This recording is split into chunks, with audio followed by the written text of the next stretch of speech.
Hello, welcome to the stream. I put on spooky music because it is a beautiful, bright, sunny fall day and I need something to put me in the spooky mood. But if it's too spooky, I can change it to my normal smooth jazz type playlist. I also realized, hold on, I didn't change my lights. What am I doing if I didn't change, which we read?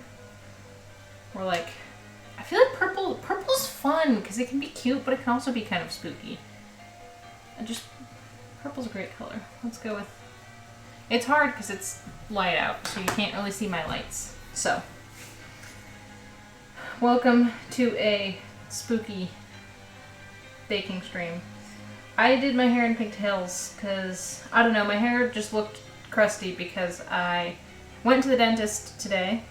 Fun, boring fact about me. I went to the dentist and I biked. Usually if the weather's nice, I'll bike places. And so my hair was all squished. So I was like, I have to do something with my hair. And then I feel like I would never put my hair in pigtails. Like, wow, I just realized how uneven these are. Normally, like in my day-to-day life, because I don't know. I have lots of critiques of higher education and academia, but as a generally femininely perceived person in academia, I already need to sort of garner respect, and I don't think wearing pigtails would garner the respect of my colleagues. Though I do shout out to everyone in higher education who wears whatever they want and acts like however they want, because they know that that is not what, well, not acts like however they want, like, don't be an asshole. Anyway, I'm ranting. What I'm saying is in my day-to-day life, I wear a lot of business casual because I want people to take me seriously in my job and research. But on stream, I'm gonna go with pigtails. And yes, now I'm realizing they're quite crooked, but I don't care. It adds to the vibe. So, today, I already started my oven, which I don't know, I don't think my mic picks that up, but if you hear like random crackling and hissing noises in the background, it's just my oven preheating. Because today we're gonna make some cupcakes first, and then we're gonna do cocktails when the cupcakes are baking. Because tomorrow I am going to a friend's for a little Halloween party. I think there's gonna be like 10 of us. So I need to bake some cupcakes to take tomorrow, and I have also been put in charge of bringing drinks. So I need to test what drinks I'm going to take tomorrow. So today we're going to figure all that out. Hello, Ellett. Welcome to the stream. I love it when, because it highlights people's first time chat, and that's always so fun. Thank you for stopping by. I don't know if I'm usually this wound up, but I think it's because I just took a super aggressive. Hello, Ness. Hello, hello. So many wonderful friends I know from elsewhere stopping by and chatting. Thank you for the lurks too. I lurk a lot in other people's streams, or I'll like pop by and say hi and then tap out, and I get it. That's how things go. But yes, we're going to start with cupcakes, and I want to get started on them soon and not just sit here and ramble for a hot minute like I normally do, so that I can get them in the oven. I've still found it hard to figure out how to bake on stream because baking has so much downtime, whereas cocktails are nice because I could make one in like 5 minutes if I wanted to. So I have some, I guess I'm just going to leave it in the fridge. You don't need to see it. I made a carrot cake for one of my friend's birthdays yesterday, and I hadn't made a carrot cake before, and I hadn't made cream cheese frosting before. So I didn't know I didn't know what my like frosting to cake ratio needed to be. So I made more frosting than I thought I would need, because it's always the worst when you make a delicious cake and delicious frosting and then your ratio is inappropriate. Incorrect, that's a better word than inappropriate. Inappropriate frosting ratio. So I have a like weird amount of cream cheese frosting that's not quite enough for a cake. It's like a small bowl. So I thought I should make some cupcakes and then I can put the cream cheese frosting on cupcakes. I feel like cream cheese frosting isn't normally a cupcake thing, but my thoughts. I've done like a cream cheese and chocolate cupcake before. I could also do red velvet cupcakes with cream cheese frosting. I feel like that would be the most spooky because then it would be like red and white. I could maybe even do some sort of like red I don't know. I have cherry juice concentrate. I could do like a blood red oozy filling in the middle and make them fun and spooky. My normal Halloween cupcakes are always chocolate, and then I just do an orange buttercream and chocolate sprinkles. I feel like they're very generic, but I've made those like every year, and so I'm like, hey, let me try to make something different. Or I could try to make carrot cake cupcakes, but I'm not sure if that would work as well. So I'm thinking red velvet, unless anyone has brilliant ideas. Hello, Vic. I think you're already here. I don't know why you're saying hi, hello. Yes, the marshmallow thing. So Vic sent me a really cool TikTok of someone using like kind of melted marshmallow to garnish a cocktail glass, kind of looking like a spider web, which looked really cool. But I don't have marshmallows right now, and I didn't want to go. I want to try to use what I have. You all are full of lovely ideas, but I don't have marshmallows. Plus, so for the cocktails, getting ahead of myself here, but for the cocktails, I'm going to make a big batch mocktail and a big batch cocktail. So today I want to test the ideas that I have in my head, but then I'm just going to make like really big pitchers, because I can't really transport my entire bar to my friend's house. Normally I host parties because then I can give people all the options. But whenever a friends host parties, they're always like, oh, Ellison, you make drinks. Do you want to make the drinks? And I always love I don't get me wrong, I don't dislike being the designated drink person. That scared me. That was my oven telling me it's preheated. But yes, Allison, bloody cupcakes. I think I have an idea. So, you know how when you like have a cupcake and you like scoop a little bit out to put like a filling in? I'm thinking if I make a red velvet cupcake and then I add in, like, I need to make some sort of filling for it. I have cherry juice concentrate that's like dark red. I just have red food coloring. I could even make just like a little syrup. I don't have to put a ton of it in, but so when you bite into the middle, there's like a like bloody ooze. But if I make it like cherry or like jam of some, I have raspberry too. I guess I could make like a raspberry filling. But I think red velvet with cherry filling and cream cheese frosting could be really cool. Or I could even drizzle. Oh, if I do cream cheese frosting on top and then like drizzle like some sort of syrup over it, that might be cool. So I say let's whip up some red velvet cupcakes really quickly and put them in the oven. And then we can think about designs. Hello, Abby. Welcome. I am very much in love with the way you've introduced yourself. Yes. Yes, Allison. If y'all want to just keep going with the T-Swift lyrics in chat, I'm not going to be mad. Unfortunately, I still can't. Taylor Swift loves her copyright more than anything else in the world. As she should, but that means little old me can't play it on stream without having the DMCA gods that be come for me. I wish I had a spooky apron. This is like very much ruining the vibe. Part of me wants to get like a more cuter aprons, but I already have. I guess I could put on this one. I have a somewhat spookier apron. I don't know if this is somewhat, at least it's cherry themed. What's my favorite midnight song? I absolutely love You're on Your Own, Kid. So something about, I feel like I have, and this is true of any artist, not just Taylor Swift, but there's songs that I like them musically, and there's songs that I think are well done songs, and there's also songs that like just are very personal to me.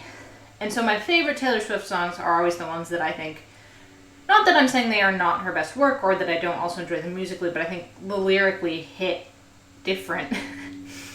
And You're on Your Own, Kid is just speaks to me in a very deep way. I also think it's very, very well done musically. It's very understated and that kind of building, which I really like all the songs. I could probably go into a full ranking. And also, Vic, you should definitely listen. Sorry. Whenever I like misspeak and then pause, it's because I'm a linguist and I'm like trying to figure out what phonetically went on there, and it's really funny. The funniest thing being a linguist, and whenever I'm in class or like in the grad lounge hanging out with my fellow grad students, or even like in conversations with like a professor or my advisor, if someone misspeaks or like pronounces someone weird, everyone's like, wait, say that again. And then they're like, oh, look at that palatalization. We're massive nerds. It's really funny. Okay, important questions for you all. So I have mini cupcake pans, or I have regular cupcake pans. I'm pretty strongly leaning towards doing mini cupcakes. Also because I don't have a ton of frosting, and I feel like each of these could just have a tiny little dollop of cream cheese and then a tiny little cherry syrup ooze in the middle. Are we in agreement? I should also see should have seen what cupcake papers. The mini are fun. They do take a bit more time. Yeah, I have the nice, this is super aggressive music. Oh, good idea. Less bake time. Okay. I have these mini ones.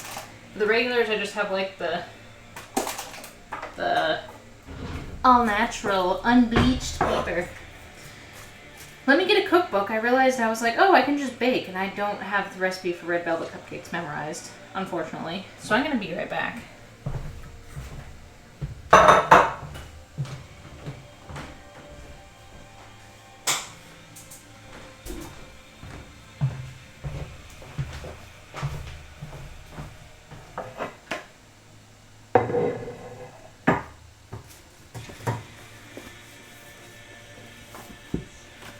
I know I found this playlist and it's really excellent. It is spooky DMCA free.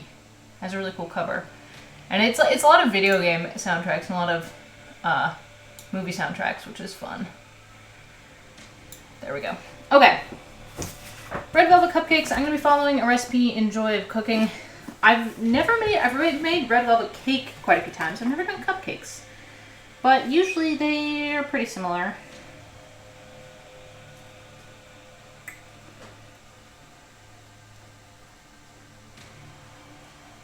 I have to remember the order of the alphabet, which you would think I would know as a linguist, but I don't. The order of the alphabet is completely arbitrary. Did you know that? You ever stop and think about that fact? The alphabet is just... Why are they there? I don't know. Some random Phoenician was like, let me put them in this order. And so many languages who have used alphabetic variants ever since have just put up with it. It's craziness. Red velvet. I feel like I should, if I'm making red velvet cupcakes, I should pepper this stream with random, subtle, inappropriate jokes. For those of you who get that reference. Red leaf lettuce, red onion, red peppers, red rice, red romaine lettuce. Red wine. Where's red velvet?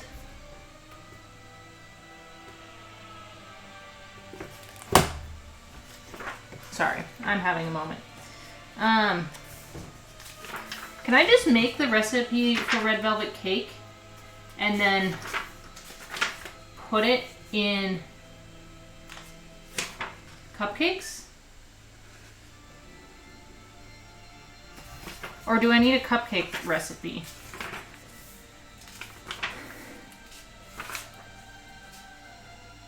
You can transform any cake batter into cupcakes by baking it in muffin pans lined with paper liners.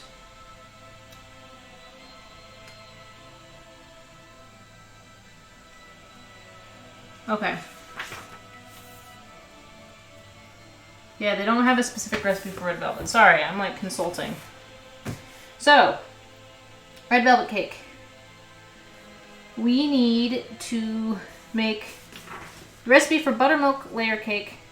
I love cookbooks such as this, My Beloved Joy of Cooking, that have tons of recipes and kind of like use like a templatic recipe, and then they just give you like, oh, if you want to do this variant, just change this or add this. I love that fact, because then you can fit thousands of recipes into one book, and you can see kind of the easy ways to make a variant of a cake you're familiar with, or whatever you're familiar with. But it does make it really annoying when I'm trying to actually bake, because I'm like flipping between 6 different pages.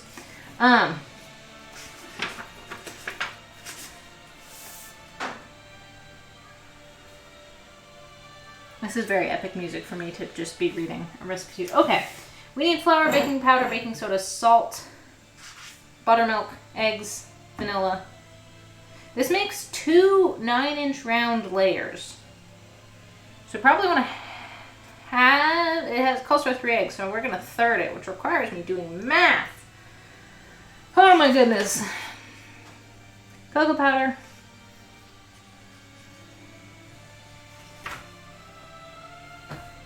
I feel like I should like summon the cake out of the flames. Okay, gonna gather my ingredients.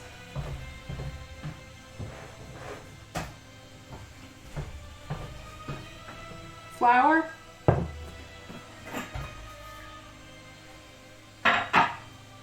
Sugar.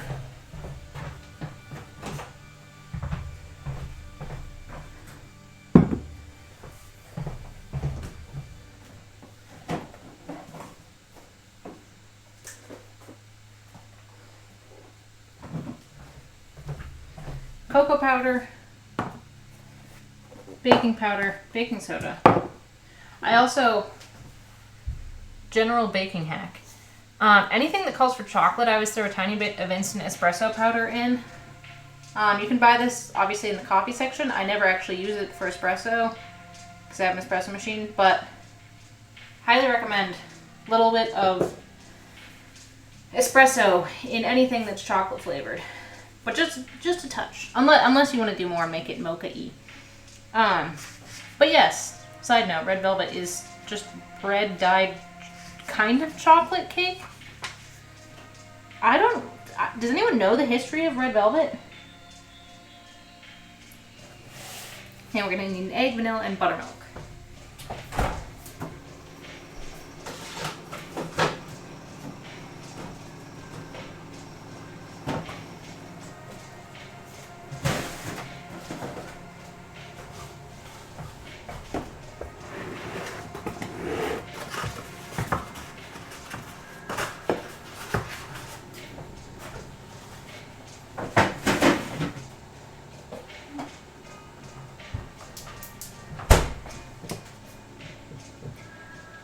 Okay.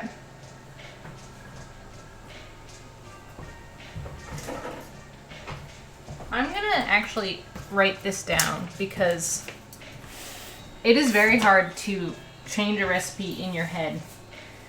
So 1/3 of 2 1/3 is 2/3 and 1/3 of 1/3. A third. Vic's probably going to come in chat and yell at me again for being American and using tablespoons and cups. And I will say it's not my choice. A third cup is how many let's say it's 6 tablespoons. That's not quite. It's like 5 1/4, right? So a third of a cup is like a tablespoon. Let's just say it's a tablespoon.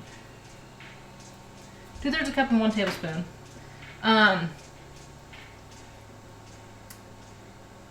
Oh yeah, Vic, look at my butter. I'm scaring spooky stream for British people. I'm gonna haunt your dreams with American butter. Look at it. It has nice lines on it, and I cut off the part I wanted, and then I twisted it closed. And now I can measure my other parts in tablespoons. I feel like this makes sense regardless of your units that you're using. But I don't have super strong feelings. I feel like cups are kind of intuitive, but it doesn't really matter. It doesn't really matter. This is what everything is in, so I just, like, the whole cookbook is only in cups and tablespoons and stuff like that. Okay, 1.5 teaspoons baking powder, that's 1/2 baking powder. A third of a half teaspoon, that's like 1/4 baking soda. Pinch of salt. Oh, dates and Fahrenheit I do have opinions on. I can't do math and yell about them, but month, day, year is way more sensible than year, month, day. And the reason why is that you're positioning yourself, like, months are the bigger bins, and days are the smaller bins within the bins. So if you start with, if I say the 15th of, you have to hold in your mind 12 possible 15ths that I could be referring to until I tell you the month. But if I say January, you've zoomed in on the chunk and then you zoom in on the smaller chunk. It makes the most sense. And in fact, I'm a big proponent of, I think what would make the most sense is year, month, day. Because you're going from the biggest thing to the smallest thing. And you're narrowing it down. Like, there's only one 2022. Then there's only one January within 2022. There's only one 15th. So you don't have possible options that it could be. Well, yeah, you can also just say the day, or like just say, we aren't always... Yeah, we do that in America too. If you say like, oh, I have an appointment on the 8th, like, yes, that's normal. But if you're going to give both the month and the day, it makes sense to me to do the month first, because it's the bigger bin to smaller bin. Okay. 1/4 cup of butter.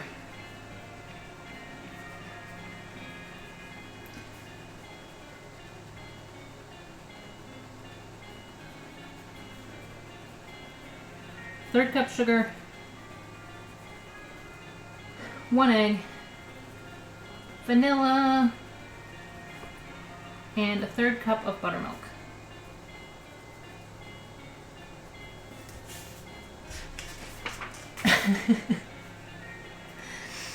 See, the thing is, I would still, even if I was using grams, I'd still have to be doing math right now, because I'd be thirding a recipe, right? It's not like all your cookbooks automatically have every single version, like, amount of it. Do you know what I'm saying? Do I know what I'm saying? I don't know. A teaspoon of cocoa powder. And red food coloring. All right. All right. It would be easier math, that is true. Okay, we are going to start with heating unsalted butter, creaming unsalted butter and sugar together. Okay, this calls for 1/4 cup of butter, which is exactly the amount of butter that I have. Who cheered?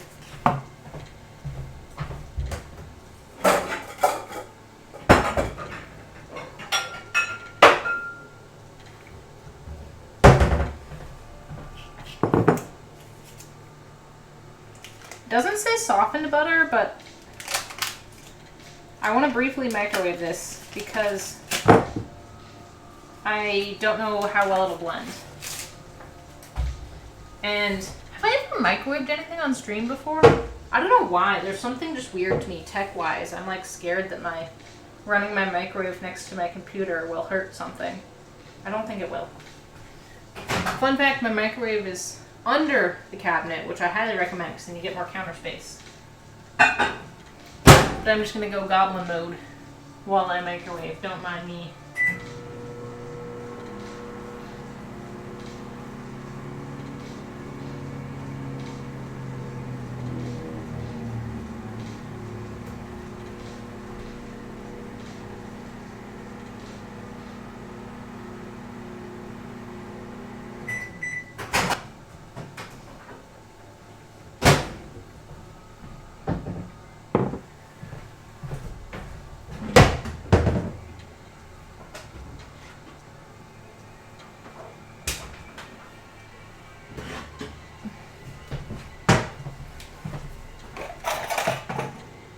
Time to blend. I have considered getting a KitchenAid so many times because I feel like it's the cool person appliance. But as I just stated, I really like my counter space. And I like having no appliances except for my toaster and my electric kettle. I guess my electric kettle and my espresso machine are over in their own little corner counter. So I don't really consider those like appliances on my counter. So yes, I've thought about getting a KitchenAid because I bake a lot. But I kind of told myself I wasn't going to get one until this died, or like I had a task that I couldn't use this for, these beaters. Which actually I acquired these when I got married because they were my then fiance's now husband's. It's so weird to refer to someone who is currently my husband, but previously was obviously not my husband, when I'm referring to him at the point in time when he wasn't my husband. Do I say husband? Do I say fiance? Do I say boyfriend? Do I say future husband? Future husband makes it sound like I'm not married to him. Anyway, these were his. He got them at a thrift store. And they have not yet failed in any way, shape, or form, which is great, and I love that, but I'm not going to get a KitchenAid until they die, and they won't die. For better or for worse. Okay. How much sugar? A third cup of sugar.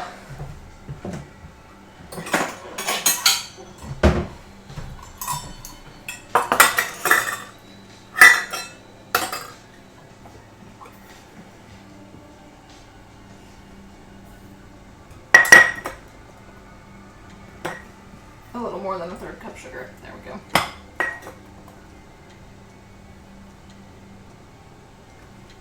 Beat on high speed until light and fluffy. About 5 minutes. So I'm gonna turn my volume down for a second. This is your snack break on stream. Like, if you wanna have a break. Hi, Abby. You're back audio only, right as I'm about to beat some beaters. That sounded really weird. I'm about to cream together my butter and sugar for our cupcakes. So I'm gonna turn my volume down, and this will be an awkward like 3 minutes on stream.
I feel like these pigtails just put me in such a silly, goofy mood, because every time I look at this stream, I see my own reflection and I look like a total goofball, and I'm just like,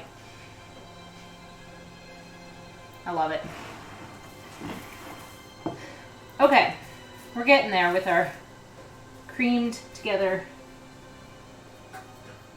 light and fluffy. It said about 5 minutes. I feel like we're getting there pretty fast. I guess I'm doing less of it than the full recipe would be. But I'm gonna keep creaming, and then I'm gonna add my egg and vanilla, which I actually don't have any vanilla because I used it earlier this week. Which means we get to pick an alcohol to substitute for the vanilla. Because I have learned that vanilla is basically just vanilla flavored alcohol.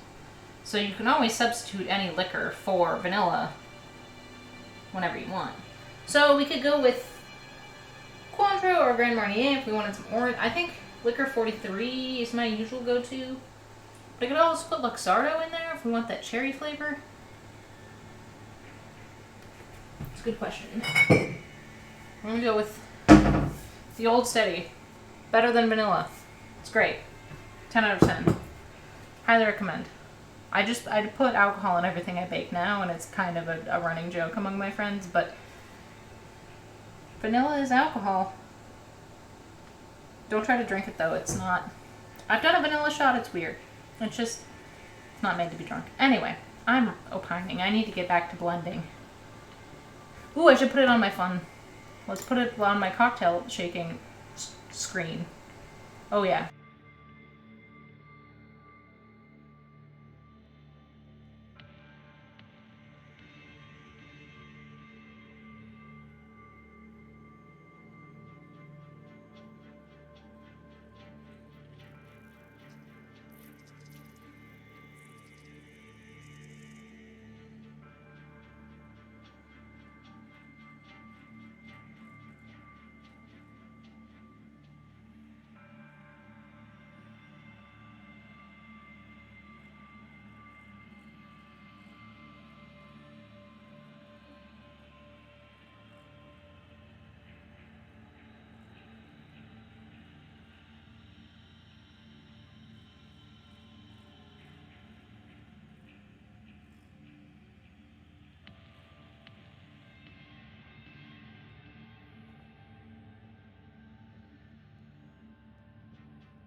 Do y'all want to see one of my tricks? I don't know why I've always just been obsessed with this idea. I'm going to move this so, okay. You can see my bowl, right? Right next to our lovely Taylor Swift. I'm going to attempt a one-handed egg cracking experience because here, let's put this on 2cam streaming so you can see my one-handed egg cracking. Oh yeah. Are you ready for this?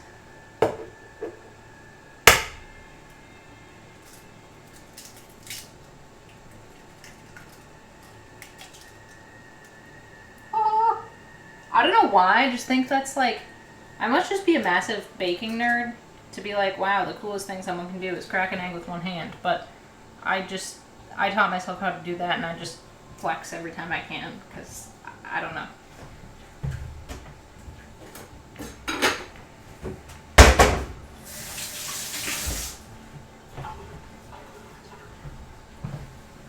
Okay, back to, oh, we gotta add our Liquor 43. AKA our vanilla. I mean, it's vanilla flavored alcohol, and vanilla is vanilla flavored alcohol, so it's the same thing. Okay, back to the blending.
I feel like this cord is very much in the way.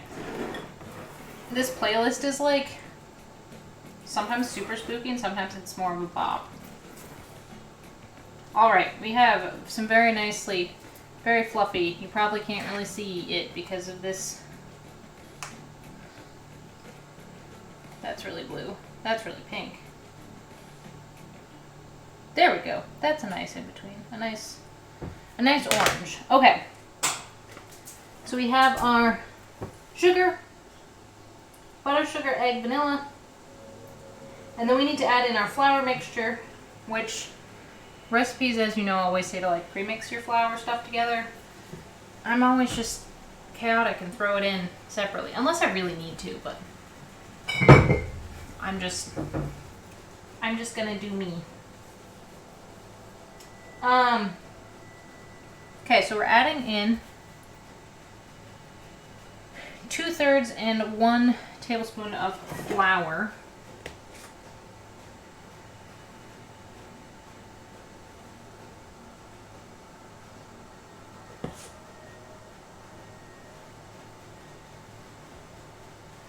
I'm also not that much of a measure. And then 1/2 teaspoon of baking powder.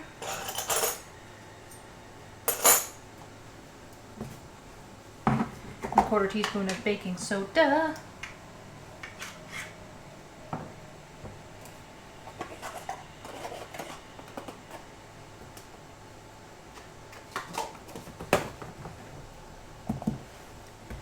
And a bit of salt.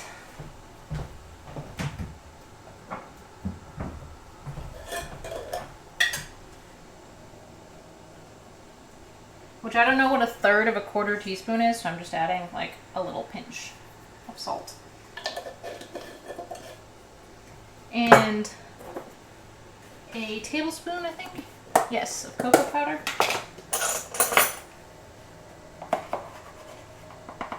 Yeah, after stream I'm gonna go look up the origin of red velvet cupcakes. Because it's just like someone was like, I want chocolate, but not entirely. I want chocolate light edition. Like it's just super minimal chocolate vibes. And I'm adding just a touch of espresso powder because that just makes the chocolate, makes it pop. And then we're gonna add our buttermilk. So in place, I don't usually keep buttermilk in my fridge. I grew up, my mom did make her own buttermilk, but that's a lot of work, and I don't make a lot of things with buttermilk enough to justify keeping a buttermilk culture or something. So I use this stuff, which is like powdered milk, but it's powdered buttermilk. It's really great. I also used to eat it as a kid for fun, just like the powder. I also used to eat powdered milk. That was before I was lactose intolerant. I was a weird child. Okay, so we're gonna need 1/3 of a cup of buttermilk, which means we're gonna need 1.5 tablespoons of buttermilk powder. But I just got my tablespoon dirty, so we're gonna do 4 teaspoons. That's close enough. And then we'll add our water in when we add in what would have been the buttermilk. Okay, that's all in.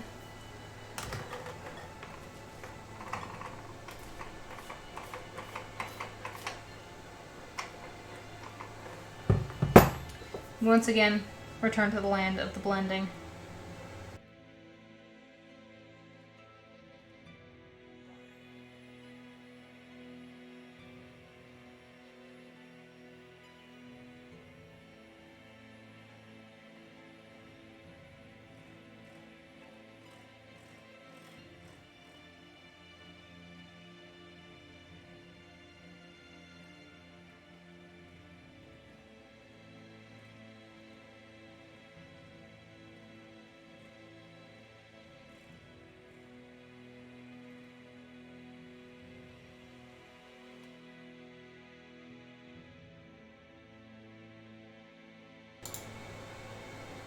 And now, it's time for 1/3 cup of, I guess I could just, if I put buttermilk powder in it, can I also put milk in it?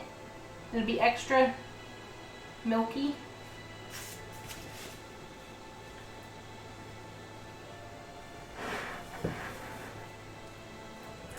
You also need to add some red food coloring because it looks kind of red on stream. But It is not that red. It's because my lights are orange. It is chocolate color. Hello, Sammy. Welcome to the stream, and thank you. I decided to put on my cherries apron because it fit the vibe of red velvet slightly better than my blue floral apron.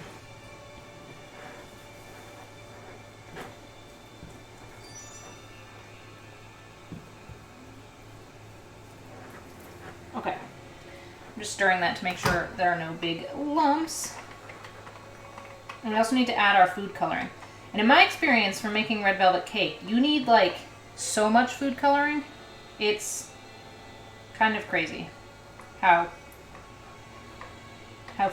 much food coloring.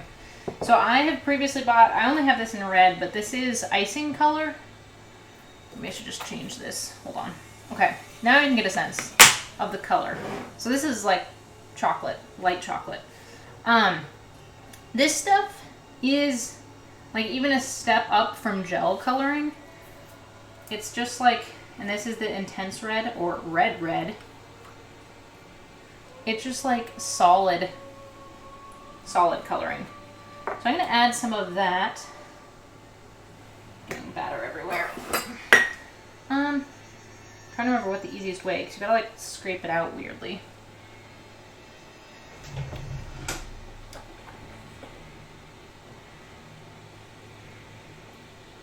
I just like, no, I need some sort of a scraper.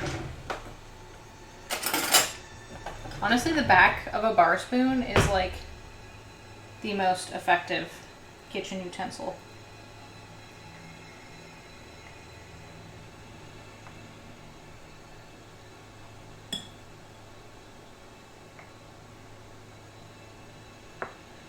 Actually, I think if I scrape this onto the beater, and when I turn the beaters on, it will be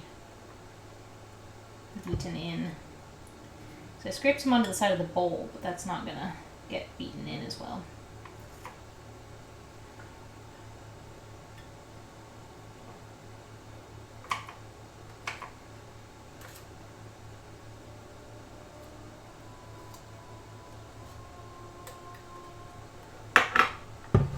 Also, I should get a rag. This stuff also like stains. Oh, my thumb will probably be stained for like a week.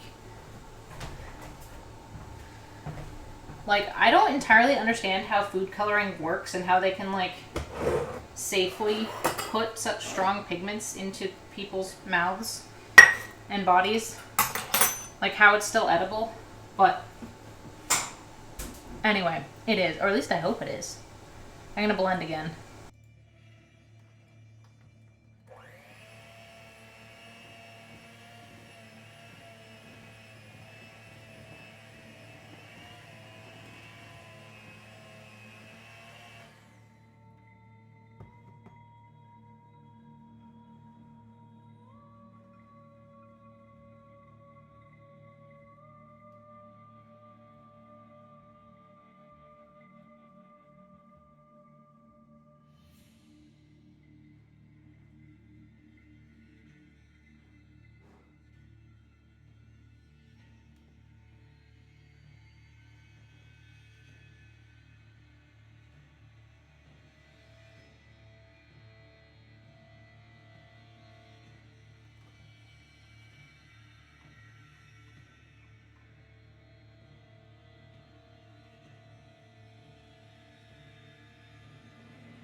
Alright. That is gloriously red.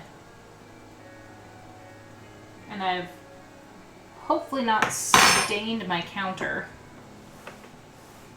General life hack, since I dole those out, this actually looks nasty.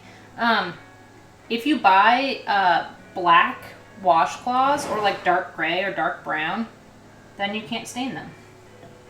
It's great. And I feel like black kitchen towels are just like classy.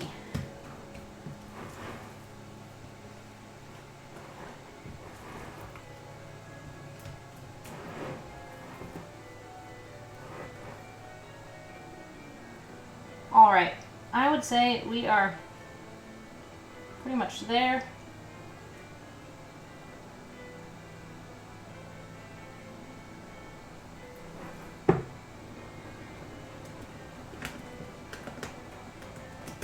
Red velvet is also so hard because when it bakes, the color changes. It'll get darker.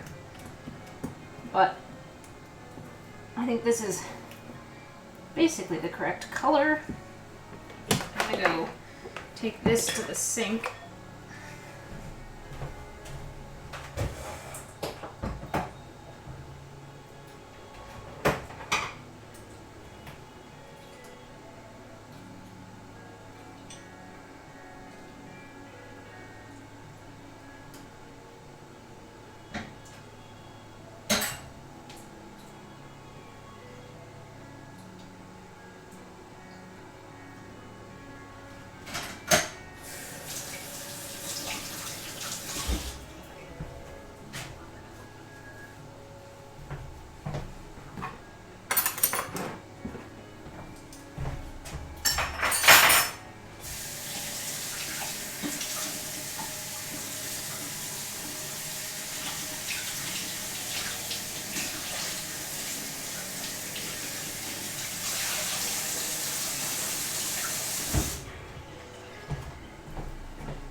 Okay.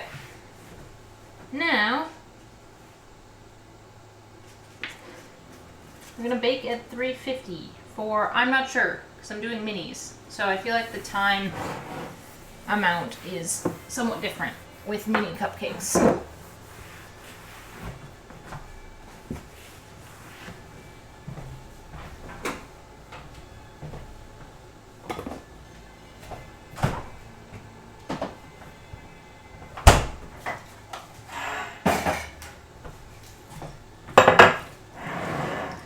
I'm not quite sure if I'm going to fill all of these, so I'm going to start with the outer ones. I didn't want to make a huge batch because there's only... Oh, this is a new... Do I have any old ones? No, okay. This is a new set. A new package, there's the word.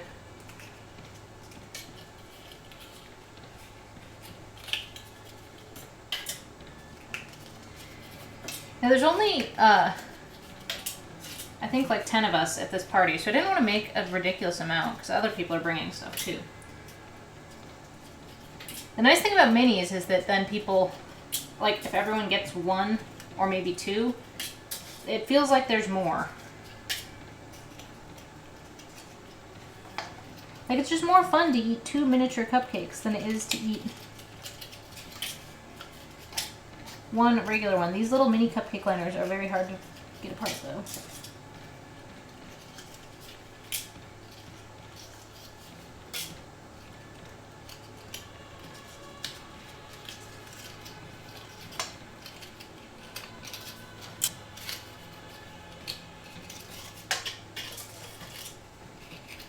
But I think those are all.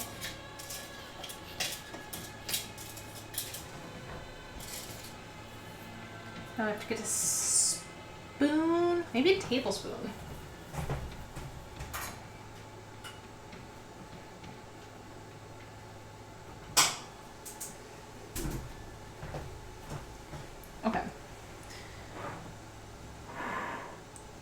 Now comes the somewhat boring part. Watching me fill cupcakes. Okay, now that I'm not beating and I'm not doing math, I can chat. And like way earlier, I think it was Allison asked me what my favorite song on Midnights was. But if no one is going to stop me, I may as well go into a full song ranking on Midnights. Are we down? Are we down, chat? I've been listening to it nonstop. I think it's one of her greatest albums. I love it. It's well done. It's excellent. It's beautiful. It's gorgeous. Like I said, You're on Your Own, Kid is my favorite track. It's funny to like aggressively talk about Taylor Swift while there's like spooky music playing. Hi Laura, welcome, and thank you. Yeah, I did pigtails because I was saying at the beginning of chat I normally don't wear pigtails at work / school because I want people to take me seriously in academia, but I get to wear them on stream. So yes, my Midnight's thoughts. My midnight thoughts. You're on Your Own, Kid is my favorite song, and definitely top 5 all-time Taylor Swift songs. Potentially my favorite song of all time, which is saying a lot. I feel like as I listen to the album more, my love of these songs just keeps going up, and so they'll probably be even more beloved. I also really, really like Mastermind. That's definitely my second favorite from the album. Also just hit me very personally. It's also a really just gorgeous, fun, understated pop song. So I'd say rankings. Number 1, You're on Your Own, Kid. Number 2, Mastermind. I really like Maroon. I feel like I'm not seeing enough love for Maroon out there. It's just musically, it's beautiful. I feel like it's not one that I relate to as much personally, but it's a bop.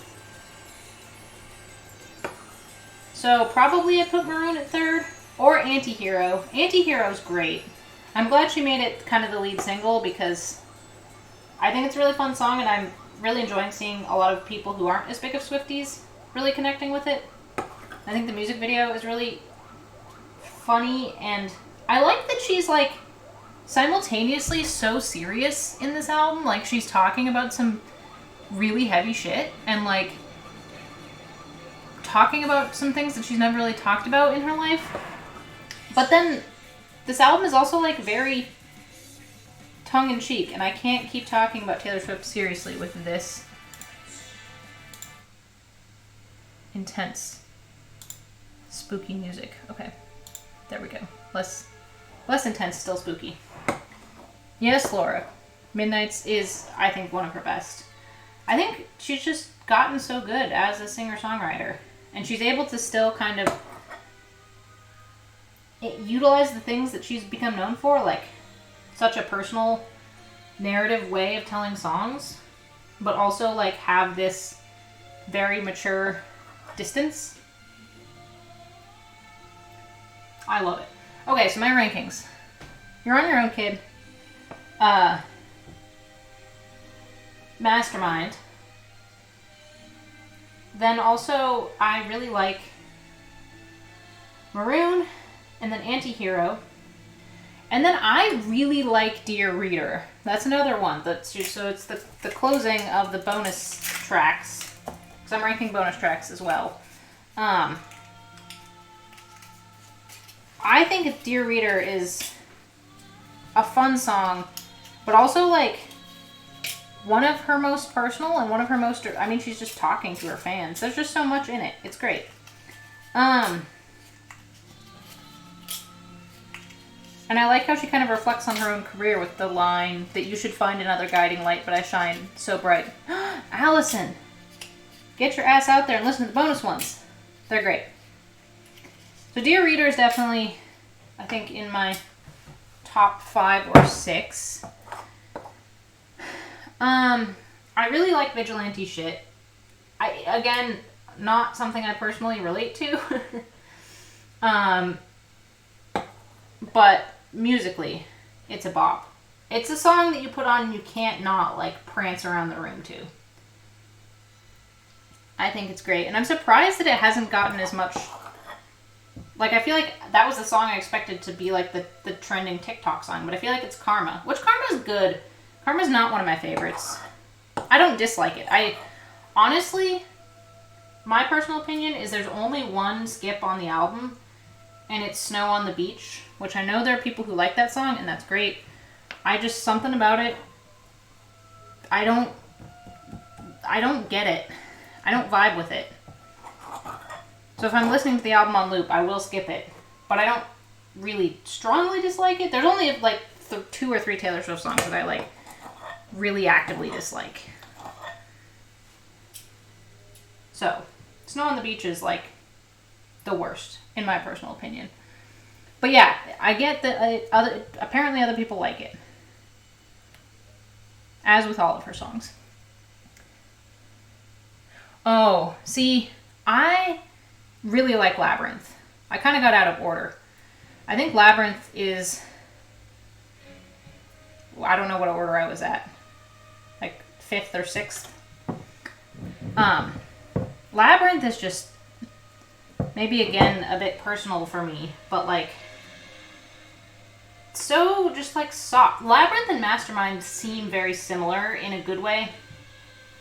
Like they have very similar themes. Lavender Haze. Did I mention Lavender Haze yet? So I think I put Labyrinth next probably after Vigilante Shit. I don't know. Vigilante Shit's kind of its own thing. And now we're back into super epic spooky music. Labyrinth, and then Lavender Haze is great. Question is, I don't dislike it. It didn't stand out to me. It's got a fun tune. Some of these cupcakes are going to be like weirdly shorter than the others. And now I'm realizing I maybe should have.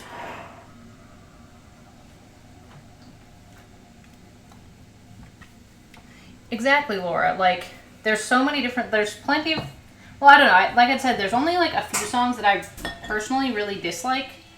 Like I have my own playlist that I've made of all of her music, and there's like 10 of her songs that aren't on there, that are ones that I like wouldn't choose to listen to. Question and Snow on the Beach are, I don't really get either of them, but Question is like a bop musically. And then I was at Lavender Haze. I'd probably say Bejeweled. I like Bejeweled. I really liked the music video. I'm going to murder this tiny cupcake to make some of these other ones bigger. This looks very weird. What song? I feel like I'm forgetting. Oh, I already said Karma is... I feel like I'm working in both directions now. Oh, and then if we're doing bonus tracks, Would've, Should've, Could've is an amazing song. I don't know if I really feel like I want to say it's a personal favorite, because it is a very heavy song in terms of the subject matter. And I feel like a very personal song. Bigger Than the Whole Sky is also just kind of a sad one.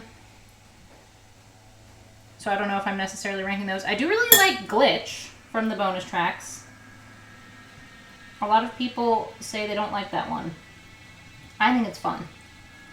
Oh, Sweet Nothings is what I'm forgetting. Sweet Nothings is really cute. I think it's great. It reminds me of like Lover. It's a song that I'm going to put on when I want a cute song. But it's not necessarily like an absolute standout. But as I said, the only one I really would skip is Snow on the Beach. Okay, I'm going to put these cupcakes in. They look good. They're a little bit uneven, but I'm not sure how much they're going to rise. So, we might have some cupcake variety. Oh, Midnight Rain! Yes, I'm like trying. I've only listened to it like a dozen times. I'm not remembering every song.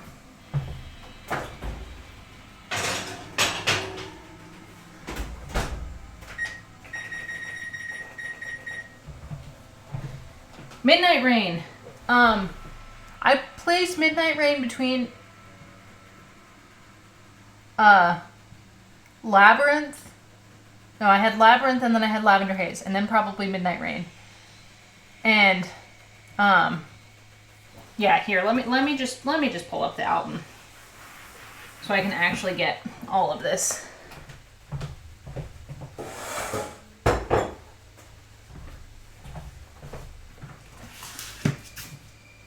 And also do a little bit of cleaning up. Okay. I can't play it on stream, but I can stare at it on stream. Let me do my ranking. Okay. Number 1, You're on Your Own, Kid. Number 2, Mastermind. I feel like Mastermind just hit me really personally. Specifically the line of, no one ever played with me as a little kid, so I've been scheming like a criminal ever since. I don't know. Read into me what you want with that line. Then probably Maroon, third favorite. I think just as a song, it's amazing. Antihero, fourth. Labyrinth, no, Dear Reader, I'd say fifth. Labyrinth, sixth. Lavender Haze, 7th. Midnight Rain, 8th. I'd actually put Glitch above Bejeweled, so let's say Glitch at 9th. Bejeweled, 10th. Vigilante Shit, somewhere in there. I feel like it becomes hard because they're like, I like them for different reasons. Let's say Vigilante Shit is 11th. And Paris is also fun. So let's put Paris at 12th. I'm not going to rank Would've, Could've, Should've or Bigger Than the Whole Sky because I feel like they're both like too personal, too like deep to be ranked. The Great War. I feel like it's a song I just don't really get it yet. Like, you know when you're listening to a song a few times and then on some listen it like clicks for you, like you connect with it. And High Infidelity is a good song, is not something I've experienced ever. And not that I have to have experienced any of these things to like relate to them or to enjoy them, but I just feel like she does a very good job of conveying very complex emotions, but it's not like, oh, that hits deep. That's interesting, Sammy. See, I'm also, A State of Grace is like mid-tier, which if Taylor Swift mid-tier is like, I still love it and it's a banger, but yeah, they're hard to order. I feel like they fall apart after a little bit. Snow on the Beach, probably my least fave. Snow on the Beach, I don't actively dislike it, so in some sense I would say this is a no skips Taylor Swift album. Question is, it's there. Sweet Nothing is cute. I keep forgetting it. I think Sweet Nothing is really good. I feel like it's one of those that is also somewhat personal to her. I don't know, but it's interesting because I probably could like experientially relate to that the most, having been and being in a very stable, supportive relationship with someone who doesn't really want anything from me. And I like how she kind of juxtaposes like people. What is the line? Like, I'm trying to remember it, and there's epic music again. Industry disruptors and soul deconstructors and smooth talking hucksters. Something in the voices that implore, you should be doing more. But to you I can admit I'm just so sick of it. So well written. I can't really relate to people telling me to be doing more as like a super famous musician. But I can relate to the underlying theme, and I'm skipping to a new spooky song. Okay, I think that's pretty much all of them. Yeah, The Great War is, it's there. Probably The Great War and, oh, Karma. Karma's fun. I like that she had a lot of fun with it. Like, this album is so heavy, and then there's a few songs that are either funny, like Antihero is really funny while being way too heavy for what it's worth. Like, in a good way. Like, she just came for all of us and herself with that. But Karma's, I didn't love it as much as I was thinking it would be more Reputation vibes, but it gives me very Lover vibes, which I don't hate. But, okay. Cocktails, or should I keep rambling about Taylor Swift? Allison, let me scroll up in chat. Allison had asked, spill the tea, what do you actively dislike? Abby and I know, I don't know if Abby's still listening in or not. I know I've argued about some of these with Abby. There are a few Taylor Swift songs that I really dislike. I mean, I will never, like, scream at the radio and make it stop with any song. But these are, like, songs that I, like, don't like. And if I'm listening to the album, I will take them out of the queue and they're not on my playlist. I don't think I have any skips on Debut. And I was thinking about tweeting this the other day, saying Taylor Swift's Debut is her only no-skip album. Which is not to say any of the other albums are bad, but I think she does a really good job of having a lot of different types of songs that appeal to a lot of different people. And Debut is very cohesive. But I love every song on there. I don't like Hey Steven. Musically, the way the chorus is delivered is just a bit grating to me. And then I used to really dislike You Belong With Me. I think because it came off as like this, I don't know, like kind of comparative, like, what is the word, pick me girl vibes. But as I got older, I got it. It made more sense. I like it now. It's a bop. So I think Hey Steven is the only song on Fearless that I really dislike. Fearless is my least favorite album, though. I'm just going to spill all of my Taylor Swift hot takes. I'm trying to do them in order. I don't like Speak Now on Speak Now.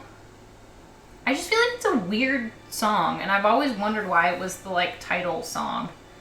Also, side note, I think I've ranted about this before, but when people talk about, like, oh, Folklore and Evermore, she, like, started writing all of this music about, like, not her own experiences, I'm like, hello, like, Mary's song, Speak Now, Starlight, like, she's always been writing songs about other people. Because, I mean, as far as we all know, she did not crash someone's wedding. Anyway, so, like, Speak Now is a well-done song in terms of her storytelling, but it doesn't bop with it. And, Better Than Revenge is a song that I know a lot of people love, so I might get flack for saying that it is one of my skips.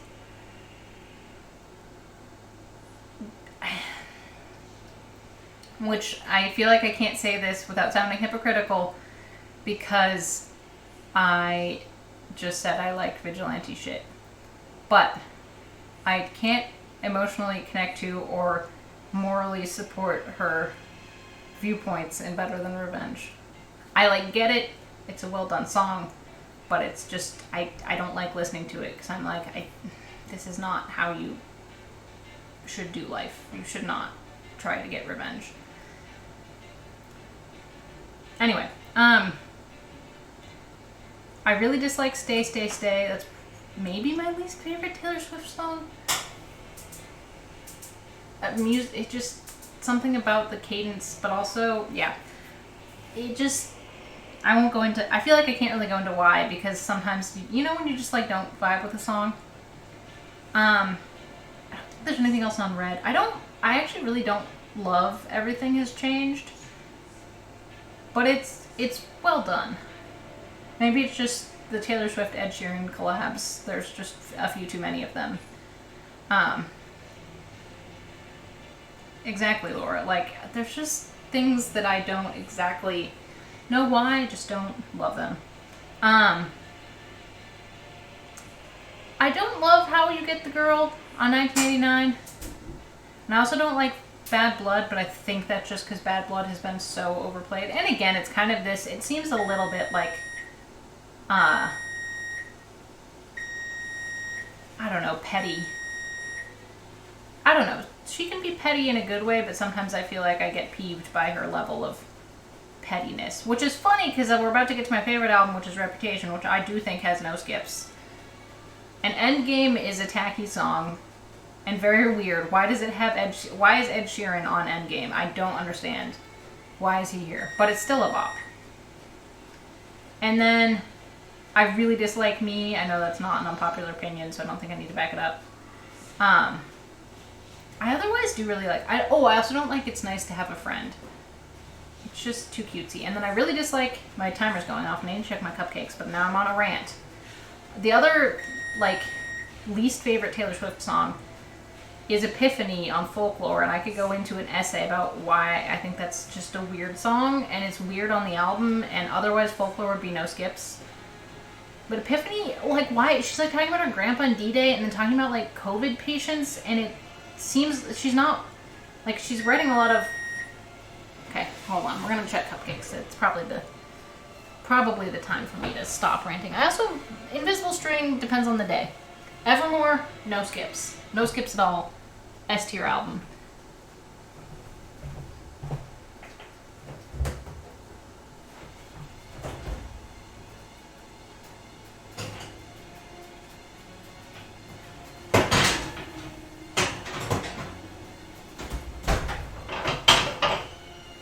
I gotta toothpick test these. Hold on.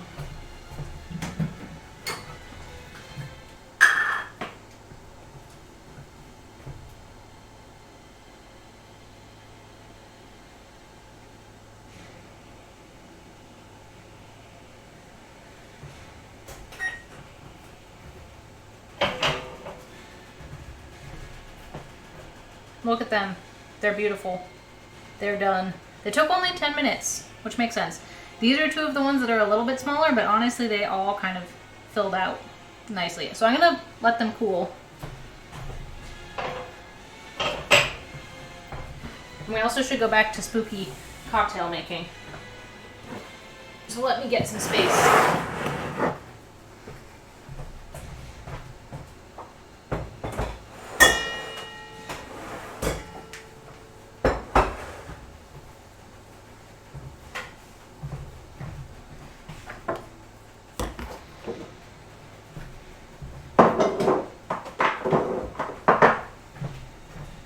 When I'm streaming, I don't actually put things away. I just kind of like shove them in the corner. And then after I'm done streaming, I just have like all of the rest of my counter is covered in random stuff. But okay. Now that I've opined about Taylor Swift, it's time for spooky cocktails. I feel like I need to turn the lights back to... Oh yeah, there we go. There we go. Spooky time. So, here's what I need to do for this party. I have promised to bring 2 batched cocktails. One of which is going to be a non-alcoholic version. With the most people at this party like to drink. I was about to say are drinkers, but that makes it sound like they have an alcohol problem. They don't. Most people at this party enjoy an alcoholic drink. I'm not entirely sure. It's my grad cohort. That's why I like know most of the people who are coming. And because I've had them over quite a bit, I know people's tastes a little bit, which is nice. So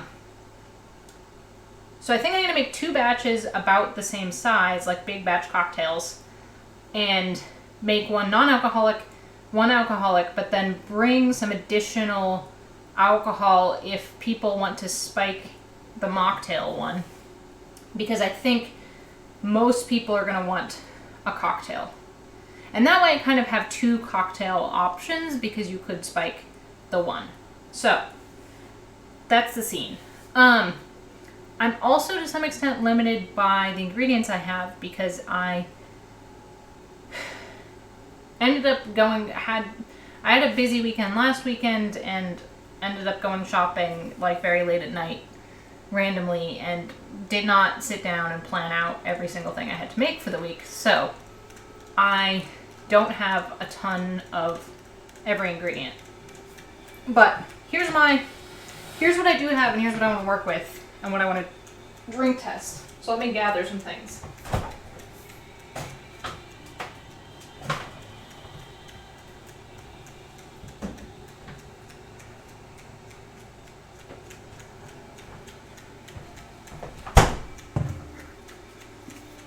I have Ribena, which I need to use.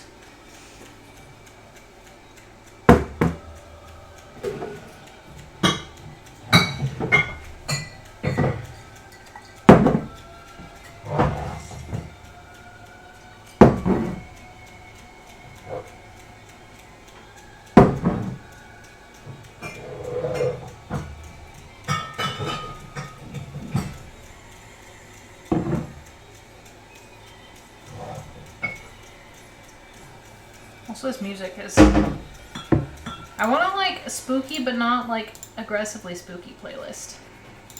That's also DMCA free, and I can't find enough or appropriate things. Okay, so one of these I want to make kind of a jungle juice style, like lots of different alcohols together. I just bought a bottle of Bacardi, which I feel like is great for any sort of punch or jungle juice. Was that diesel one? And I have quite a bit of vodka on hand. And I also have quite a bit of tequila because I have another one of these in the basement. So I think I could do a fun triple threat base. So that's one idea. I also have some limoncello. Limoncello I find is a really nice... It is a bit more expensive. And that's another thing too. If I'm making like a bunch of punch or jungle juice or whatever we want to call it, batched cocktail to make me sound fancy.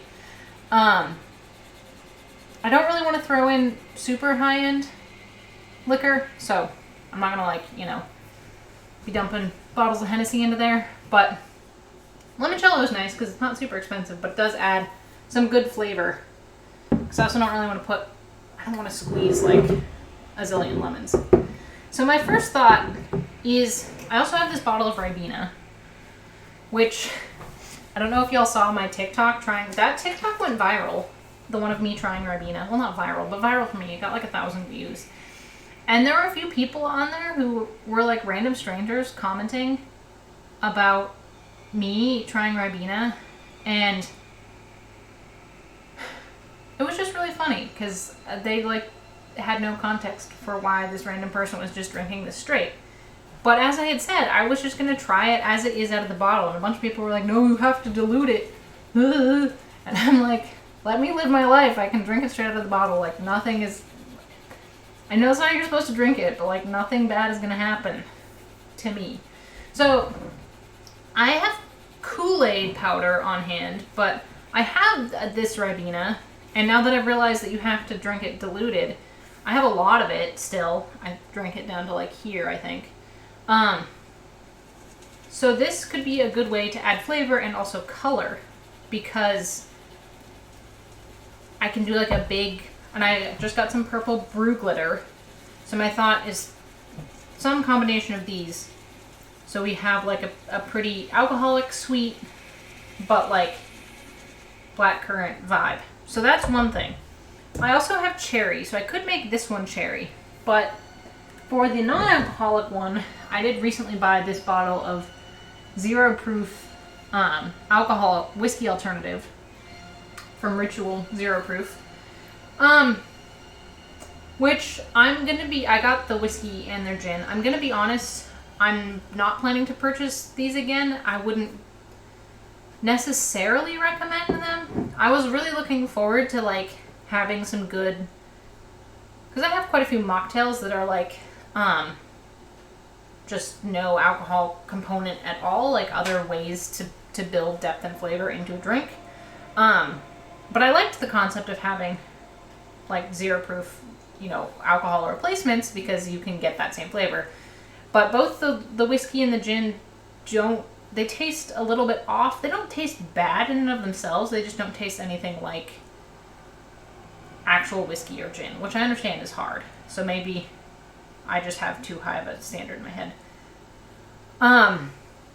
Anyway, the other thing about them is because they don't have alcohol in them and therefore they don't have a natural preservative, I think this is, best by November 28th.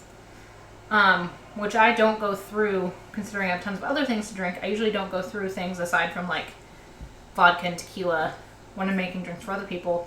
I probably won't drink through even like half of this by the time it goes bad.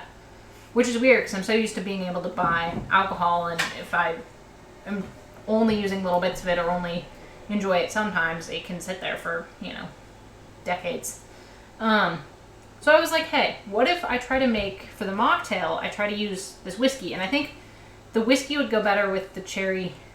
This is also juice concentrate, so I can dilute this. Basically make cherry juice and whiskey. Maybe like some cinnamon or ginger. And then if people wanted, they could spike it with real whiskey, which this bottle's almost out, but I have another bottle of this downstairs. So, because it was on sale. And I'm now a weird old person who like clips coupons for liquor. To be fair, I think probably 9 out of the 10 drinks I make, I do not drink myself. Because I do have friends, which is crazy considering I'm a Twitch streamer. It is possible, guys, having real life friends. They're mostly my fellow grad students, so I feel like we're just all in school together, and so I have them over a lot and make drinks. Anyway, so I sometimes stock up on liquor I know I go through. So I have Jameson. So how I think I'm going to do this is just measure stuff out some in parts to get a sense of what if I just combined them is. And then tomorrow before the party I will actually mix it up in a big batch so that it is fresh. And I think, let me just get like a regular glass for this.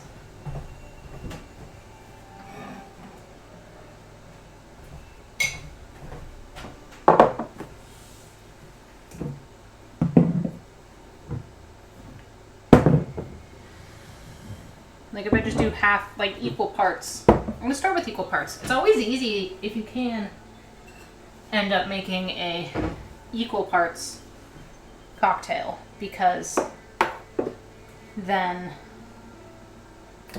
you can like adjust the recipe quite easily. Okay, so I'm just gonna go with ½ ounce of each of these.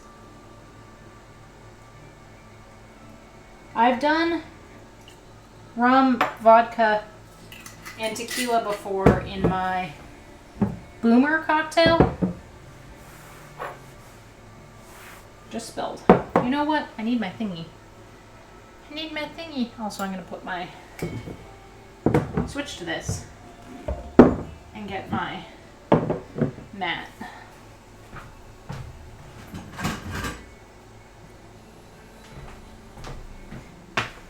Okay. Oh, that looks really cool. Hello. Welcome. I feel like this is like super spooky and aesthetic and cool, and I'm just standing here in this like apron with these pigtails, and I'm just like, welcome to the bar. Okay. Anyway. A Long Island iced tea has rum. It basically has all of the liquors except for cognac, so rum, tequila, vodka, gin, and whiskey. Well, whiskey is sometimes 50-50. But I do think gin is a more contentious ingredient. So if I'm doing some sort of big punch, I think I want to stick to somewhat more neutral liqueurs. But rum's a bit sweet, and tequila's got a little bit of a kick to it. A little bit of pizzazz. And so a combo, an equal parts combo of vodka, rum, and tequila is quite nice. This is like funny because it looks like pure tap water, but it's just alcohol.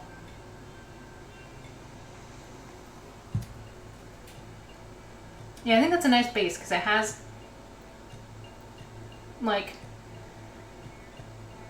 it's not quite as bitey as just tequila, but it's not just like flavorless. So now if I put in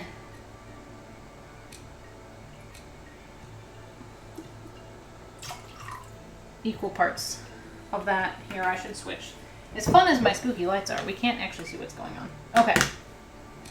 So it makes it like a dark red purple,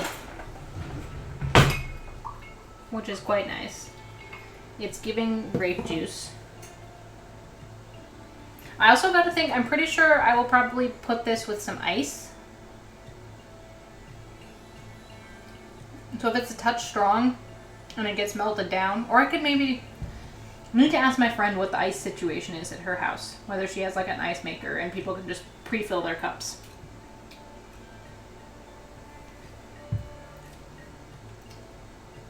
It's pretty good. It is very sweet. It's like very, you need citrus.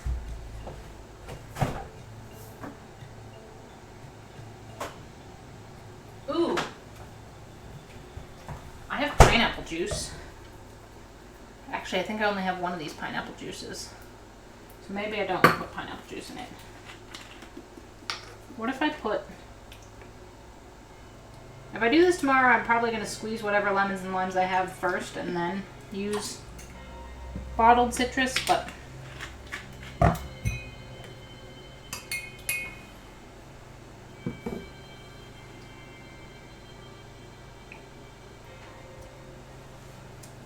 Oh, that's really tangy. Okay. Ooh. Definitely not equal parts on the... So for our base, equal parts rum, tequila, and vodka, and then Ribena. I guess the question is, should I add some water to pre-dilute the Ribena? And half part of lemon. I'll have lemon and lime. What should I... What's it like with limoncello? I feel like I'm just throwing things together at this point. Which honestly kind of is how jungle juice works. Like, you throw it together. Does anyone follow that or like have seen that guy's TikTok? That one, I forget his username. But he makes like these crazy like jungle juice. He just makes like really terrifying in the sense of like excessively sweet and tacky, but also really alcoholic, like kind of scary to me levels of alcohol. The cocktails. Yes. Hello, Vic. Welcome back. I'm trying to use Ribena in this big batch of punch / jungle juice / batched cocktail that I'm making for the party tomorrow. Because I have a ton of Ribena. And apparently you're supposed to dilute it, and so now I really have a ton of Ribena.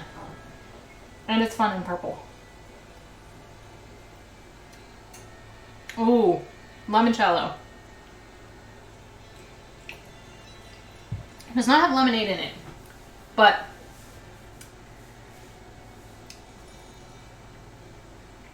I wasn't thinking of making it carbonated just because I feel like carbonated drinks... I could, though.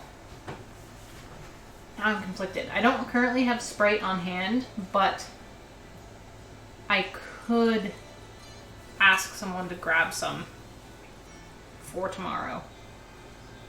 But I'm thinking of putting just lemon juice. Like, what do you all think? Is it, if it's gonna be a big like pitcher of cocktail and probably sitting out for some period throughout the night, right? We're all gonna drink it at once. It's so weird because I'm so used to making cocktails which are made to be drunk within, if they're shaken, they're usually made to be drunk within like 10 minutes. If it's on the rocks, like maybe 20 or 30 minutes. So I don't know how to prep for this.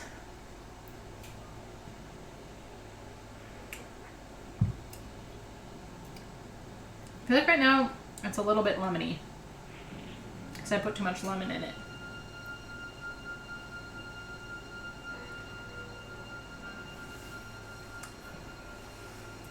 But I think, yeah, that's a good idea, Vic. And because I think other people are also bringing like sodas and stuff. So I think if I make it stronger, and like this is definitely drinkable, but it's like also kind of nasty because it's tepid. It's a little bit tangy, it's a little bit alcoholic, but it's actually quite good. I just think a little less lemon.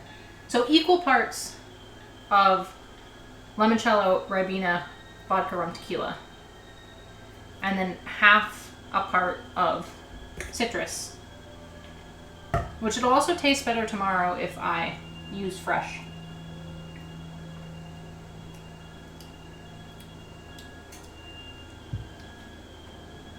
The color is not quite as purple as I was hoping it would be, so let me, hold on. I want it to be purple purple.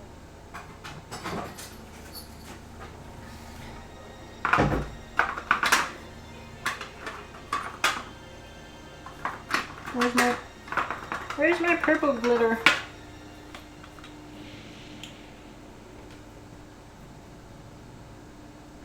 So the glitter I have is purple colored. I've had some of that. Ooh, hoo, hoo, hoo, yeah. The glitter. Which honestly a little goes a long ways. I can also add, I have clear glitter. I just don't want to use up all of them. And I have this blue iridescent, which might also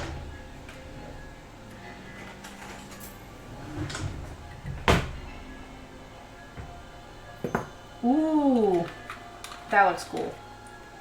I've noticed that working with the glitters is that they like can sometimes also change the color.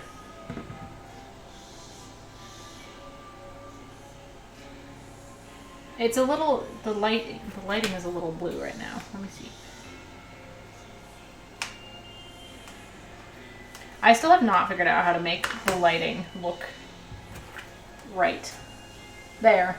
It's a little yellow, but it's closer to how it looks in real life.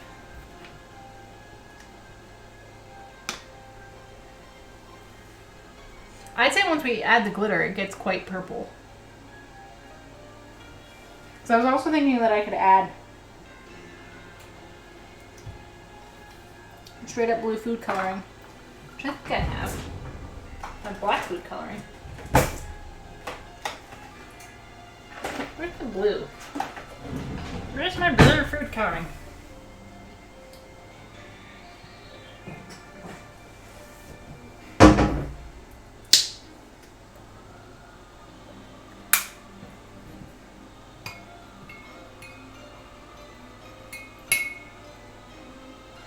Maybe makes it a bit blue, which, yeah, I think the top view is the better.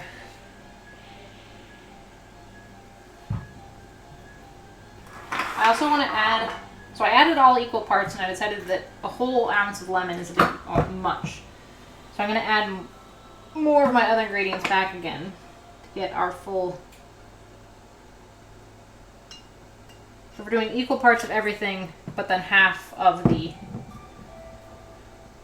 lemon juice. Yeah,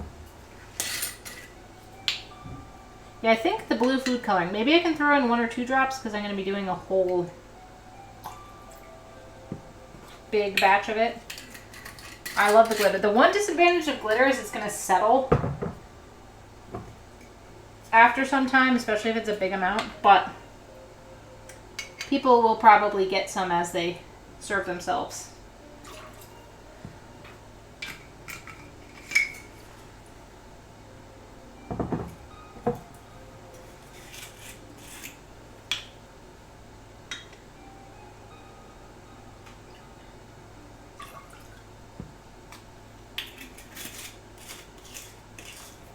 I'm getting mesmerized by this literally every time I'm pouring it together.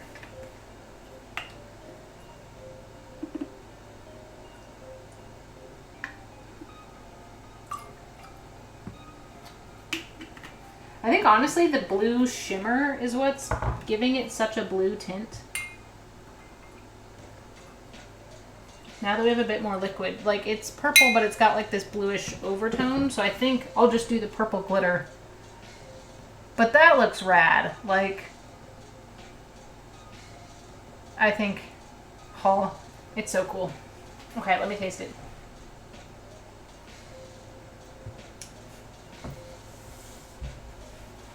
I think that's good. It's not super sweet, but that might just be me. And also, as Vic was saying, if someone else brings like Sprite or lemonade, because I don't have a ton of club soda right now, and I feel like tonic would be weird. But yeah, if you mix this with Sprite, it would be perfect level of sweetness. It could be a little. Hold on. I have a kind of unhinged idea. I need to dig around for an ingredient, so don't mind me doing my little goblin mode in the pantry.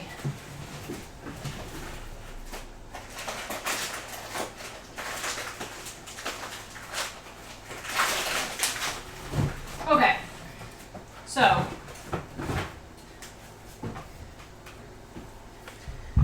this is acid blend, as it says. It's used in winemaking and beer making. That's why I have it. But, I mean, it's citric, malic, and tartaric acid. But I've learned that it is really good when I make fruit syrups, to bring out the tanginess. But I think it also might work to add just a tiny bit. I'm gonna add just a tiny bit and see how it is. It's basically like sour powder. This is an absinthe spoon. It's just what was accessible. It sometimes randomly makes appearances. It sometimes works really well to put citric acid in things. Oh yeah. Secret ingredient right there.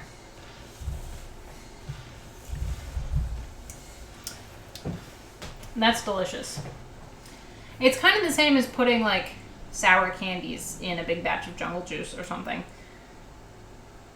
Just the professional version. So I'm definitely going to throw in a little touch of citric acid.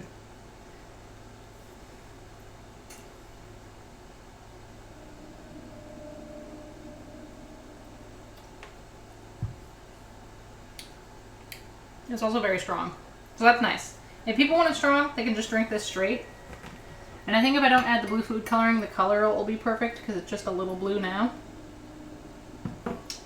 But then if they want it a little bit sweeter or a little bit diluted, they can put it with Sprite or with lemonade and enjoy that. But it's very much like a purple potion. I feel like this is so on brand. Like I've thought, would you guys like it if I made an Ender Potion themed cocktail? Because I've made cocktails for a number of my friends for their birthdays. And I have made cocktails for a bunch of content creators. But I've never made an Ender Potion specific cocktail. Though, now that I think about it, it would just be the Carl Jacobs cocktail that I did for my Dream SMP ones. Well, maybe not. It would be a purple margarita with glitter. So, anyway, that's a total side note. I think this is good.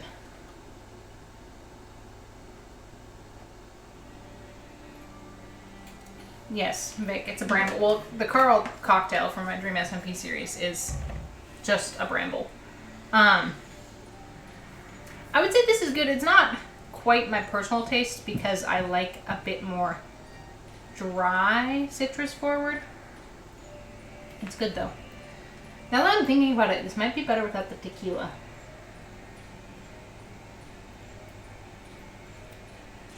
Because it has a little bit of smokiness. Like this is it's a Blanco, but this particular, you know, tequila has that little bit of bite to it. And I mean, if I have a whole bottle of rum and pretty much a whole bottle of vodka, and there's 12 of us, like, And I think people are also bringing like beer and wine and stuff. So I tend to over prepare for parties, so I probably don't need to make. I mean, the biggest pitcher I have is like 2 gallons, so I guess that would fill 2 gallons. Hold on, sorry, I just got a notif. Oh, it's from Sammy on Discord. Do you guys want to see some bird photos? This is totally unrelated. Just got distracted.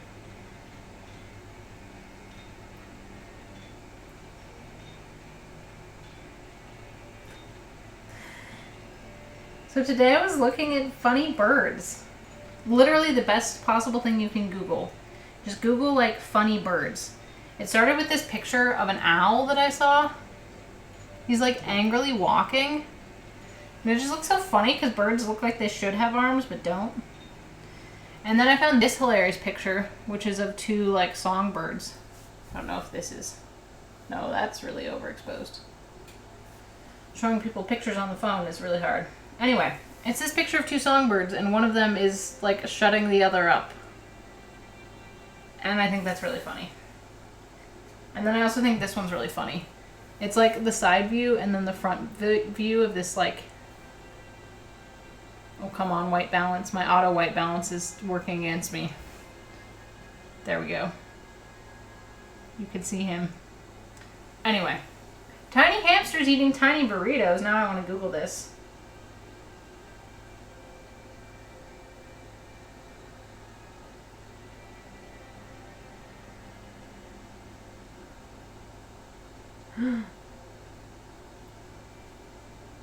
That's really cute. Tiny hamster eating tiny burrito.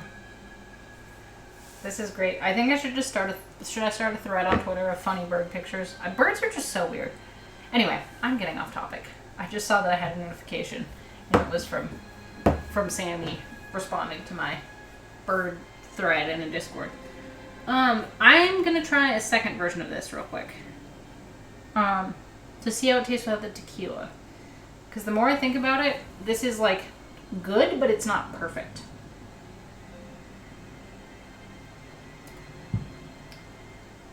I think that the blackcurrant and tequila is just not quite a perfect combo. I also don't know what to do with this. I guess I'll just have it for dinner. Just casual. This is the one thing I do really like about streaming at this time. So normally I'm busy at this time. But I didn't have things today. And then I went to the dentist. And then I got out of the dentist early, which was great. Also, the dentist said that I had great teeth. And as someone who has a ton of chronic health issues, it was just really reassuring to go to a medical professional's office and have them be like, yep, you're doing great. And I'm like, my teeth are okay. The rest of me is just totally fucked up, but my teeth are great, so we're popping off. Anyway, the nice thing about streaming at this time is that I can actually have my cocktails with dinner rather than like awkwardly chugging them after stream. Actually, I normally make a post-stream snack if I stream from like the 7 to 9 time slot.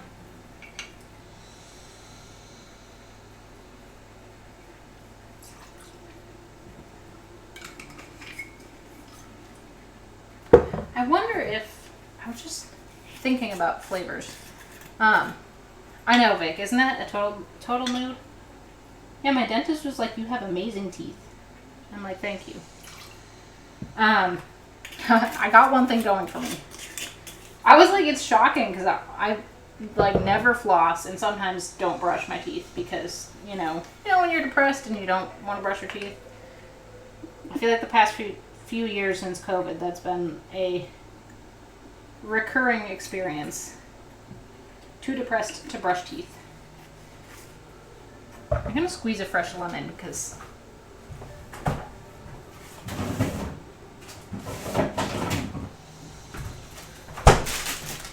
this fake lemon that's called real lemon is actually, I don't know, it's fine. It's fine if it's all you have, but it is not going to give us a good sense of what actual... It tastes very different, I guess is what I'm trying to say. Same, Vic. I do brush most of the time. I think now because now that I wear contacts, I have to take my contacts out. And so usually I do this thing where I'm like, I want to go to sleep. And then I'm like, I need to take my contacts out. I can sleep in them, but I'm really not supposed to sleep in them. And they're super weird the next morning if I do. So then I'm like, okay, if I'm taking my contacts out, I will brush my teeth. And then if I'm brushing my teeth, I'm like, okay, if I'm brushing my teeth, I might as well do my skincare and like wash my face and put on some moisturizer at least. And I feel like people talk about it as like habit stacking, I think. I follow a lot of like ADHD help podcasts and emails and such. But a lot of people talk about this idea of like stacking up your like habits. So that's what helps me get things done. Okay, fresh lime. Did I put limoncello in here yet? I got too distracted talking about dental hygiene. Braces were hard. I had braces for 2.5 years. I will shout out to all my braces fam, because that is quite a project. I have a small, hold on.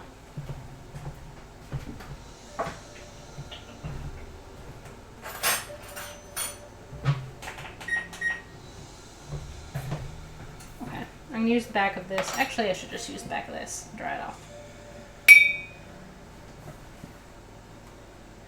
Vic brushes their teeth in the shower.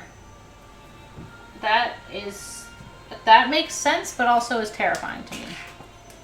I don't know how else to put it.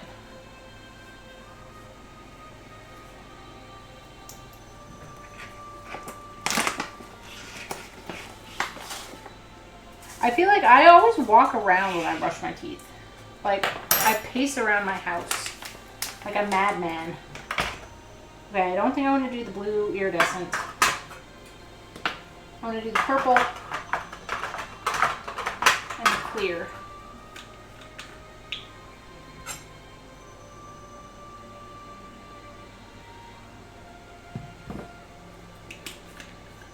The nice thing about brew glitter is you don't need a lot.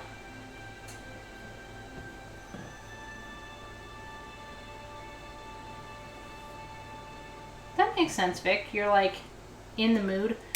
I often will, if I'm showering in the morning, I'll often brush my teeth right when I get out of the shower and then do my like skincare. So it's all in one. And yes, you can ask me a question. I'm cool. I'm currently in the mood for random questions. This is more purple again. So I don't know if I should try the blue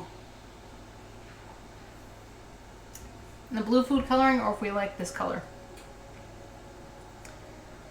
Can you just randomly suggest a good fall winter mocktail? I'm catering to a team party and I need ideas. Let me think. Well, I'm about to throw something together using this Ritual Zero Proof whiskey alternative and some cherry juice concentrate. So let me think for a second. I think one side thing to note about, because I've been doing a bunch of fall recipes recently. Why is my oven still making noise? Sorry. My oven just like started reheating and I'm like, I turned you off.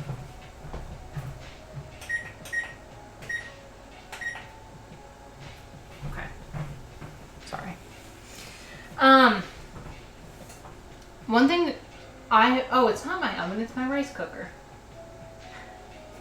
Just being really dumb. I forgot that I set my rice cooker to, I have one that you can like pre-program. So I set it to be done at 6, so it's starting now. Okay, I was going to do mojitos, but the party got delayed. Frost killed my mint. Oh, RIP to your mint. I think one thing that I've found with fall, both cocktails and mocktails, is that people often lean into the like really sweet, like cinnamon, well I guess that's like like sweet spice, like apple, maple, pumpkin spice, mocha, like a lot of those kind of flavors. And I've found that balancing things is really important. I think for a fall mocktail, I would definitely recommend something with a tea base, because you can get like more of a spice kind of profile and body. And then you can balance it with something sweet like cranberry or apple. So like maybe like apple, well, I don't know. I realize now, do you have apple cider where you're at? Because I was talking to another friend. Tea-based sounds great. Okay, apple cider. Because yeah, I was talking to a friend from Australia about this. And I was talking about apple cider, like this. I just realized, okay. I'm kind of doxing myself if I show you where this is from. Because this is from a local cider farm. Like good unfiltered apple cider is a great cocktail option. Cocktail, mocktail, hot drink. So I would recommend something like this, but if you just put it with like a cinnamon syrup or maple syrup, it's going to be very... I think it's partially that it's sweet, but it's also that it's like kind of has just one flavor note. And that's the thing, a lot of cocktails already have the flavor note of the bitterness and dryness and alcoholicness of alcohol in them. So when you're making a mocktail, you need to provide that nuance. I don't know if that's the best word. I feel like it's so weird and hard to talk about drinks with words. But having something that's going to balance out a like juice flavor or like a syrup flavor is what's really important. And coffee drinks as well, right? A lot of coffee drinks are really good, like a great pumpkin spice latte, which I'm in the mood for this time of year. They work because you balance that sweetness with the coffee bitterness. So tea can be great in a mocktail, even if it's just a pretty small amount, because if you oversteep like a black tea, maybe even like an oolong might give you some interesting flavors. And then put that with like apple or cranberry. Like my L'Manberg mocktail is cranberry juice and Earl Grey and tonic water. So that's like a fun combo. But yes, there's a very, very long-winded answer to your question that I like broke out the cider for. And now I'm just gonna put that back there. Now I'm wanting cider. But it's all about the flavor balance, and I think that's what is hard for a lot of people. Can be hard with cocktails to mocktails, because cocktails, if they include alcohol, already have a very particular flavor note that then you're balancing with sweetness and sourness. In pretty much all cocktail recipes, it's the alcohol, sweet and sour. Ooh, yeah, fancy bartending stuff that looks like cocktails. Yeah, I'd say cinnamon stick garnish, or even like a cherry, like something like this, like a cherry concentrate, can be really good. Where it's really flavorful, but not really sweet. That's another thing too with mocktails that I've found, is that a lot of cocktails you can't like chug, right? They have such a flavor complexity that you can't drink them really fast, and you aren't really able to drink them super fast. But mocktails usually aren't as concentrated, is the word I'm looking for. Usually aren't as concentrated in flavor. So if you can make a mocktail that you use like an oversteeped tea or like a juice concentrate rather than just a juice, that can be really great. So if you're doing apple, I know you can buy like an apple juice concentrate, like the frozen stuff that you'll mix up, or like orange juice concentrate, grape juice concentrate. Sometimes those can be a better ingredient than just buying the juice, because it's like aggressive.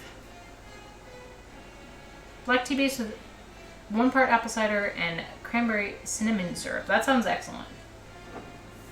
Go for it. Also, sometimes a little bit of citrus is still your friend, as with cocktails. throwing in a touch of like more of a citrus forward flavor is really good. But that sounds good. And I just like, anytime anyone asks me for like cocktail advice, I feel like I'm like, let's rant for like 20 minutes. But I just glanced down at the time and realized that I should wrap up stream because I need to make dinner.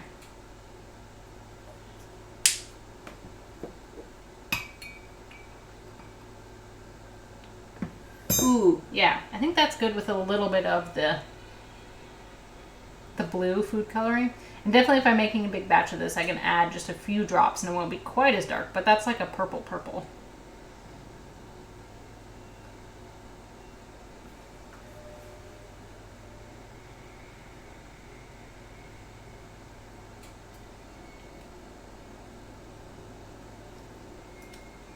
And I think that's quite good. So I think we figured out this recipe. Hello, Cool Cat Paul. Thank you for the follow. I don't necessarily, if you mean like stream for charity, no, that's not necessarily my current focus, I guess is the right word.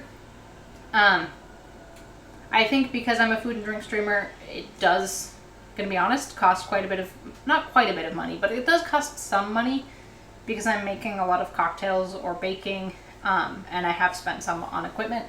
And at the moment, I'm not popping off in the world in terms of subscriptions. So pretty much all of the profits that I've earned from streaming have gone into paying for things like my microphone, my stream deck, and then just going into my general bank account and recouping me for alcohol.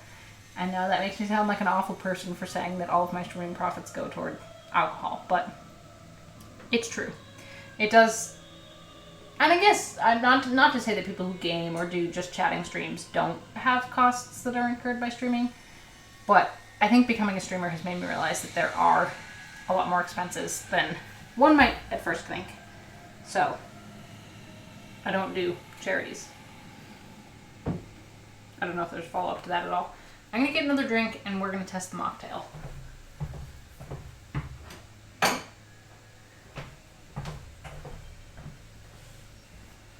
Because I think this is pretty much good.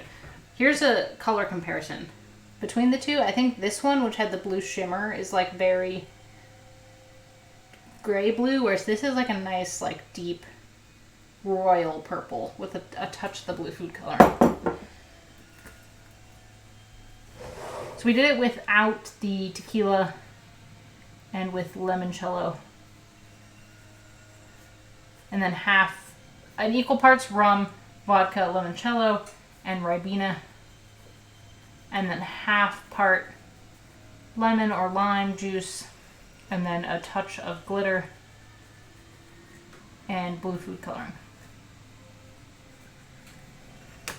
Because black currants are actually like red. I feel like black currants are giving me blueberry flashbacks, and anyone who's in the Leman Bar chat will know my feelings about blueberries are very complicated because they're blue, right? They look blue on the outside. They're called blueberries, but if you actually like use them in a drink, they're purple, like reddish purple. And I was trying to use them to get the color blue, and I was having a mental breakdown because I put frozen blueberries into a drink that was blue and green, coincidentally. No reference, definitely no references there. I was making this unnamed blue and green drink, and I was like, oh, what if I put frozen blueberries in it for the garnish? And then suddenly there was like a purple layer, and it was, yes, it turned into purple and green, which is a very different drink. Purple and green is also a hard combo. This is why I honestly don't do more ship cocktails, because ship cocktails require a lot of color coordination that is very stressful. And people have always been asking me to do an SBI cocktail, and I'm like, I want to in theory, but it is honestly, I don't even want to start to think about how I could like visually convey 4 colors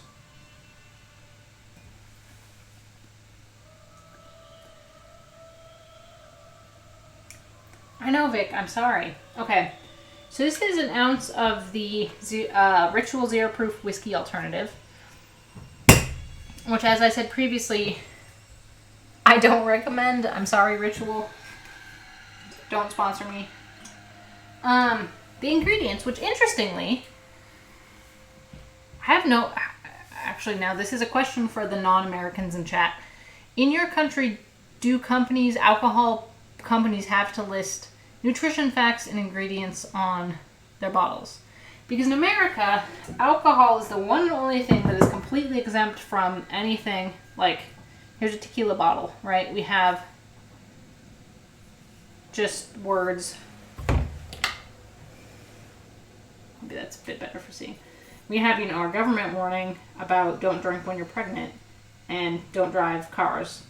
But there's nothing about calories, there's nothing about ingredients, there's nothing about allergens, which honestly terrifies me because I have a good friend who has some pretty serious nut allergies to both peanuts and tree nuts. And when we've been out at like bars together, I'm like, dude, you have to be really careful because bars don't list the fact. Some bars now will mention that egg whites are a thing because people can have like serious reaction to egg whites. But trying to figure out whether certain like cocktails, like liquors or beers, contain alcohol that is made from gluten, because they would contain gluten, right? I just realized mid-sentence, I'm like, do they contain gluten? I don't know. But I was mostly thinking about, oh, that's crazy. Yeah, in America, you don't have to list allergens on liquor bottles. You don't have to list allergens in bar menus. Because this friend of mine, I was like, don't drink Nicino, don't drink Orgeat, don't drink Falernum. Like, all of those have nuts in them. But if you didn't know about what was in those liqueurs, you would just probably be like, oh, this sounds nice, like Nicino. I feel like there's a thing, especially in craft cocktail world, of like making drinks as untransparent, what's the opposite of transparent, opaque as possible on bar menus, and it's just like this very vague list of ingredients. It's like rye, falernum, bitters, foam, and you're like, you didn't tell me that there was like, well, not all ryes contain wheat, but they're potentially wheat and potentially nuts and egg in these ingredients. Anyway, I think it's wild. But the fun thing is that because this is not alcoholic, they have to list their ingredients, which is crazy to me. They have to list the calories, nutrition facts. America's weird. You have to like list calories on fast food menus, but then you like don't have to list allergens. But this is made from water, cane sugar, natural flavors, xanthan gum, citric acid, caramel color, sodium benzoate, potassium sorbate. Which is crazy because it tastes to me like apple cider vinegar. And as I said, I would not recommend it. That's interesting that it like straight up lists. That's so cool. That makes sense. I am all for more regulation and way more like clarity about what's in alcohol, and I think it's really weird that we don't do that. Hold on. I have to go move my rice cooker because I realized I put it under the counter and the steam of it cooking is going up on my cupboards.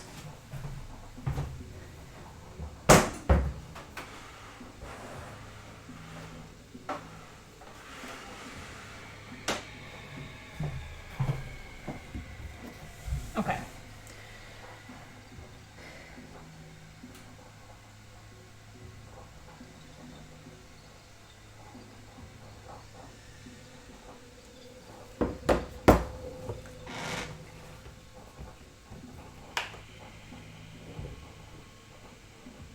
Wait, no, that was for that. So this cherry concentrate is very concentrated, as one could expect from the name. So I'm going to start with just a little bit of that, like a quarter part to 1 part of the whiskey.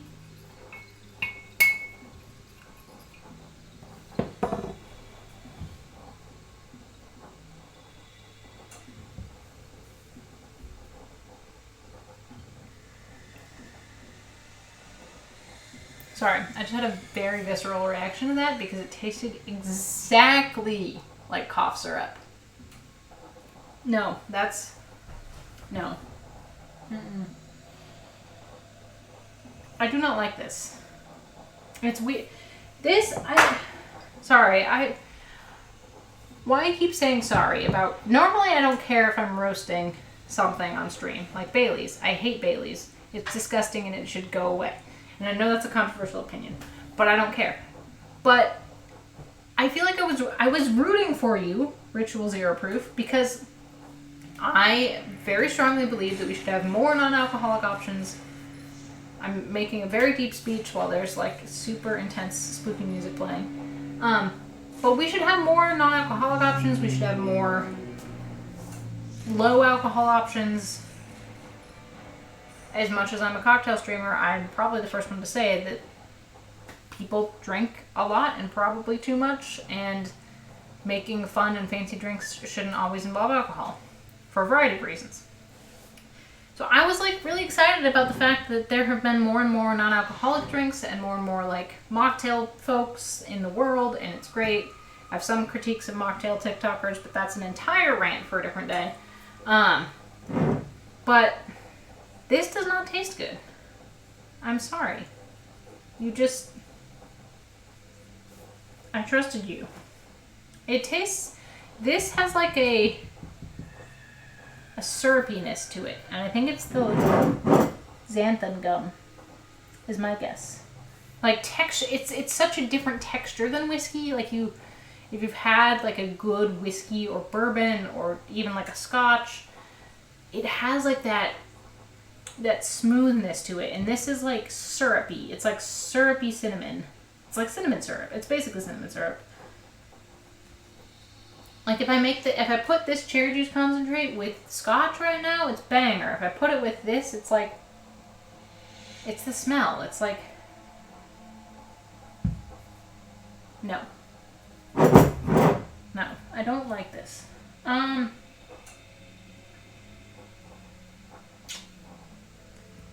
Now I don't know what to do with this because I have a whole bottle of it and it's gross. And now I don't know what to do for making a mocktail. Because I think that's sometimes it's like trying to figure out the right combination of ingredients or trying to figure out the right balance. But sometimes you just try a ingredient and you're just like, nothing will make this work appropriately. But I committed to bringing a mocktail to this party. So now we gotta think about a mocktail. Mulled wine. Mulled wine is not a mocktail. I don't know do you mean, does this taste like mulled wine? Absolutely not. This tastes like cough syrup. It smells like plastic. Hot Ribena. Is hot Ribena a thing? Has anyone here had hot Dr. Pepper? Because a friend of mine, hot Ribena tastes like mulled wine. Hold on. We're going to microwave some Ribena.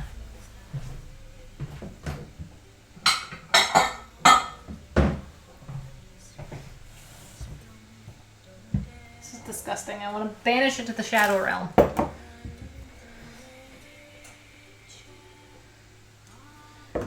Hot Ribena. Oh!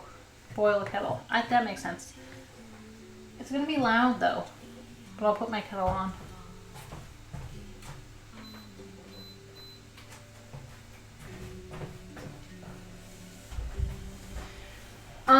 I feel like I'm incredibly unqualified to explain to you what Ribena is. But it's British. I found it in my grocery store. I think that's incredibly loud.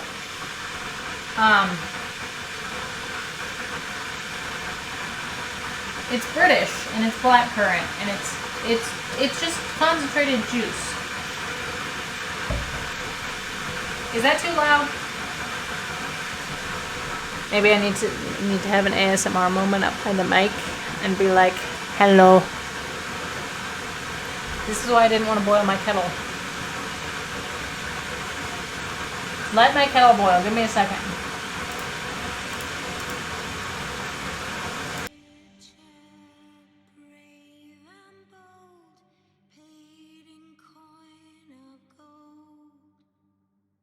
Chop and slice, you cut and dice, you eat, you uphold. Eat, you hold.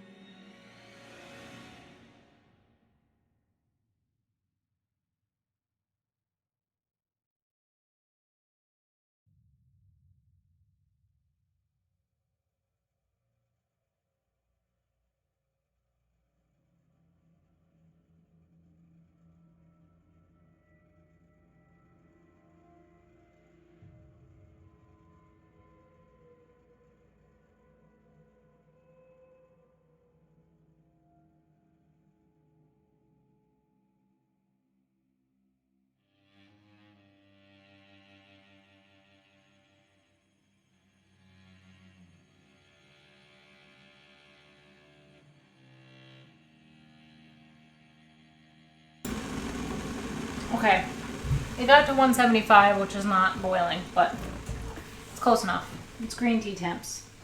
So I'm assuming, Vic, you mean just put hot water with Ribena in equal parts, like you would. Or I think it's 4 parts water to 1 part Ribena. Is that correct? We need mulled wine stuff in there too. Okay, like cinnamon and cinnamon in shit. I think in shit and etc. just got scrambled in my head.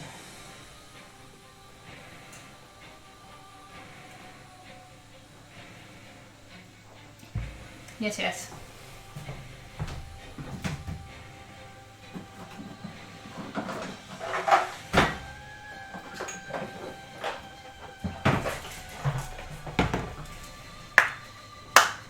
This is unopened cloves.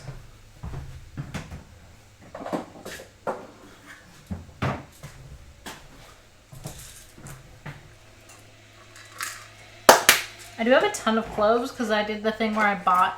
You ever like have something but you don't think you have it because it's a seasonal thing, and then you buy more of it and then you're like, oh wait, I have it. I have like a ton of cloves right now.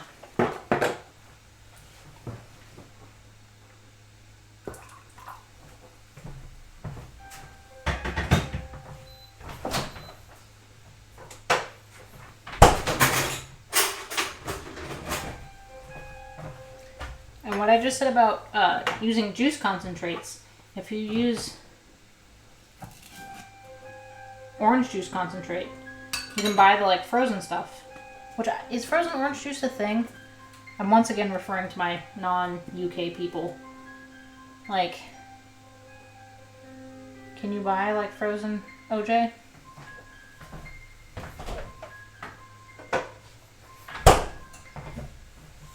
Because I never really buy fresh orange juice unless I'm making mimosas, because I don't drink orange juice straight.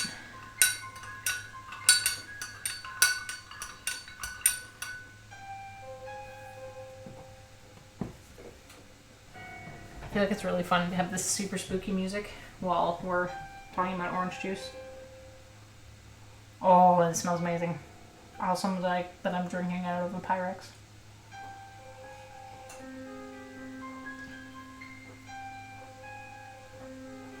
That's really good. Thank you, Vic. Thank you, Vic.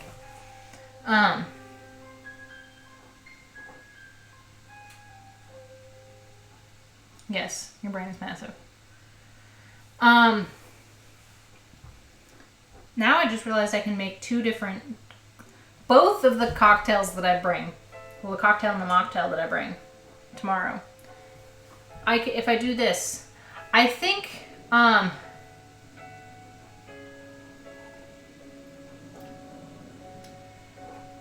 think this would be good cold, but like prepared this way.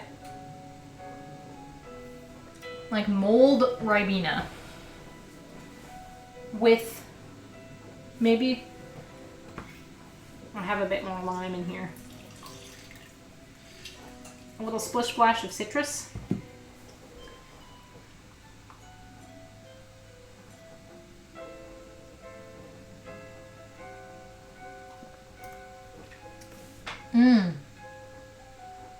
That's really good. It's really good with lime.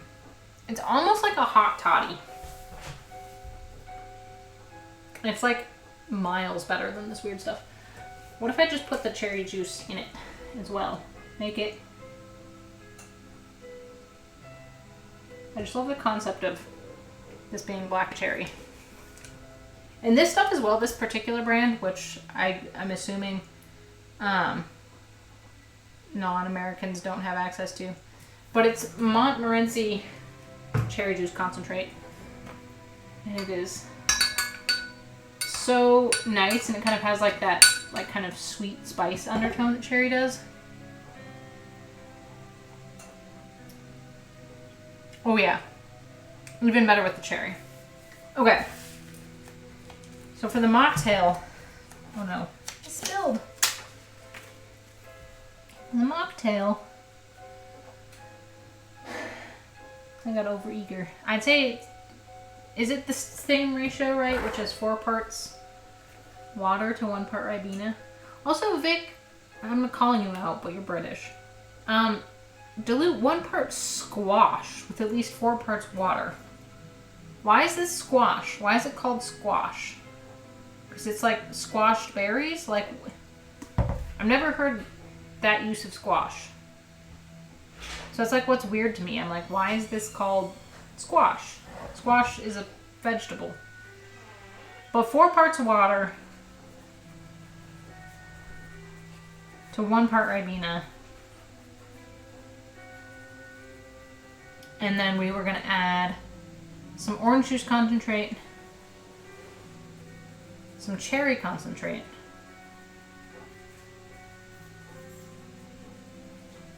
and mulling spices.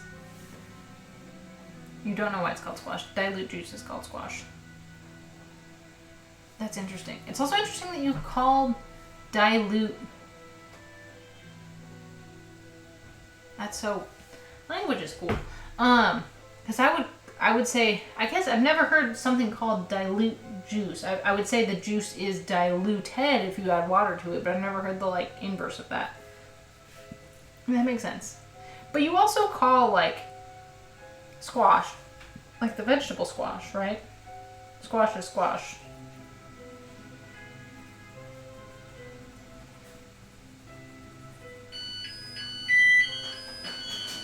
Sorry, my rice cooker's going off now. This whole stream has just been me like getting excessively surprised by my kitchen appliances going off. Okay, so we're gonna do a 1/2 part of citrus for this.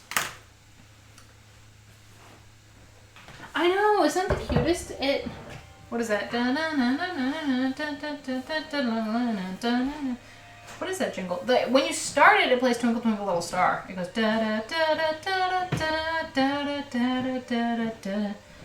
I don't know what the jingle at the end is. It's a Japanese brand. The whole thing is in Japanese, and I'm just like, I know. I guess the like main buttons have English as well, but the manual's in Japanese, so I don't know anything about it. This is so good. Thank you, Vic, for introducing me. So the final thing that I wanted to test was if I put whiskey into the mocktail. Is that a delicious addition? And not our fake whiskey, but real whiskey. Because then it also gives me sort of 2 cocktail options. A like rum, vodka, really sweet sour punch one, or a like whiskey cocktail. This is very fall. The one disadvantage is now these are like very similar colors, but I feel like they're pretty different vibes. Because this one is like glittery purple, and this one is like dark red.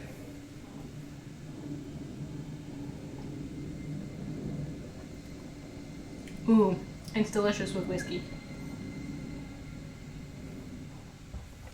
It's also really good hot. I'm gonna let it cool and see how it tastes once it's cooled.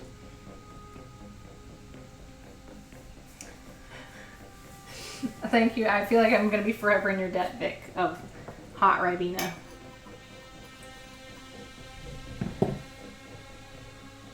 This is just so cool. I keep coming back. I'm keep coming back to this.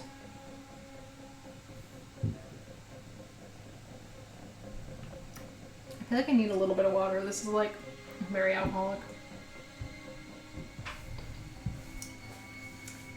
So good. So good. My rice cooker going off signals to me that I need to eat dinner at some point. Because now it's just sitting there telling me there's hot rice. When I was growing up, I had this little habit of whenever I hear the rice cooker go off, because I would say my family ate meals that had rice like as a side quite frequently, but I would always go and like run over and like pop open the rice cooker and have a little spoon right as soon as it was done. It was like my little signal, bat signal.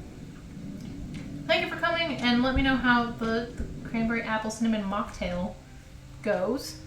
I'm probably gonna wrap up stream as well because I was hoping to get back to the cupcakes. Here, I'll show off the cupcakes as we end. They've cooled now. I realize they just cooled in their things, but so my plan is to do cream cheese frosting and a little bit of this cherry juice concentrate like inside.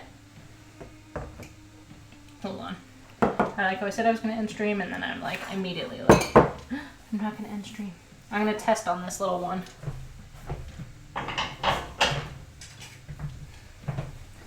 So I think I'm going to make some sort of version of this.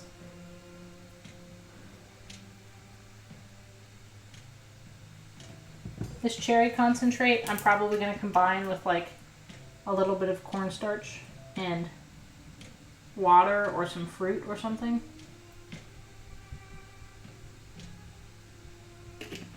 But if I pour it into here and then I put this back on, and then obviously I would also put, let me just get it.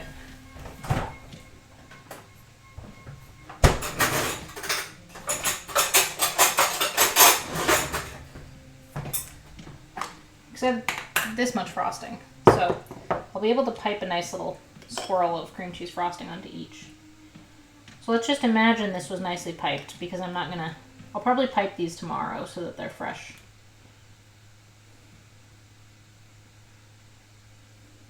And I'll make them a beautiful swirl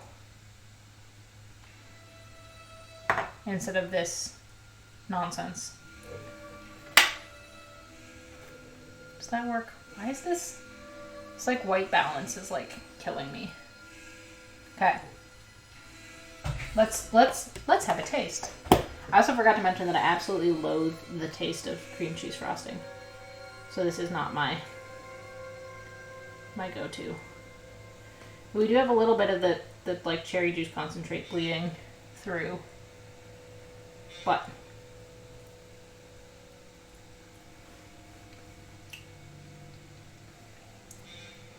it's really cool. It's like oozing. It's like very sour because it's just straight juice concentrate. Thank you, Abby.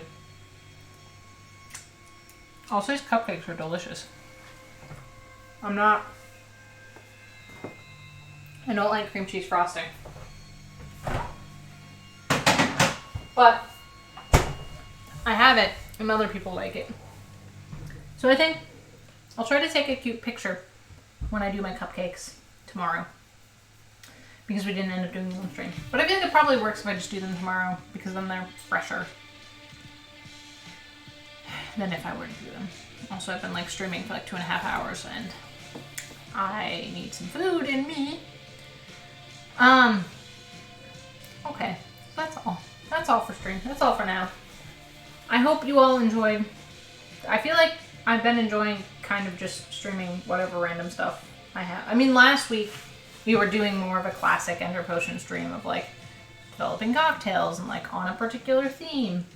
Can you believe that a week ago this time we didn't yet have Midnights by Taylor Swift in our lives? Like, it feels like this album has been a part of my life for much longer than it actually has, because it's just that special. Thank you, Vic. I appreciate that. I do enjoy these random, like, half baking, half cocktails, half random song ranking weird like what is this? This playlist is kind of all over the place. Is this spooky music? Not really. Okay. I'll switch to something spooky. I'm gonna see who we can raid, but if you need to go, for my European and British friends who are most likely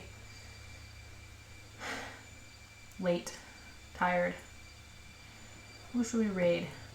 Food and drink streamer or gamer streamer? Let's see who's live. Sylvie is live, Purple is live, Quackty is live.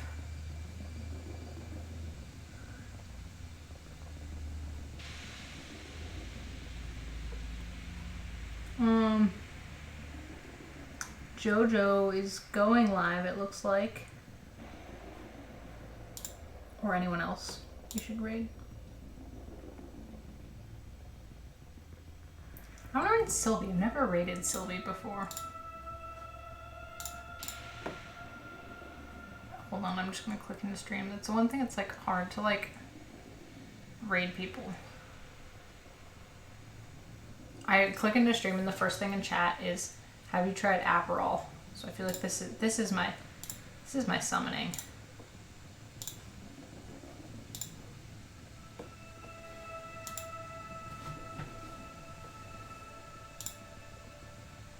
Let me start this raid. But thank you all for coming. This was fun.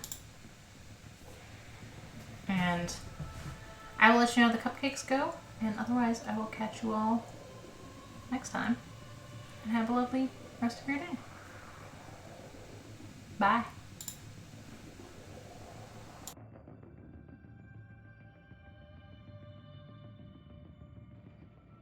It's like a mixture between, it has like lots of like Spanish influence on their food, obviously because of like Spain and like colonization, whatever.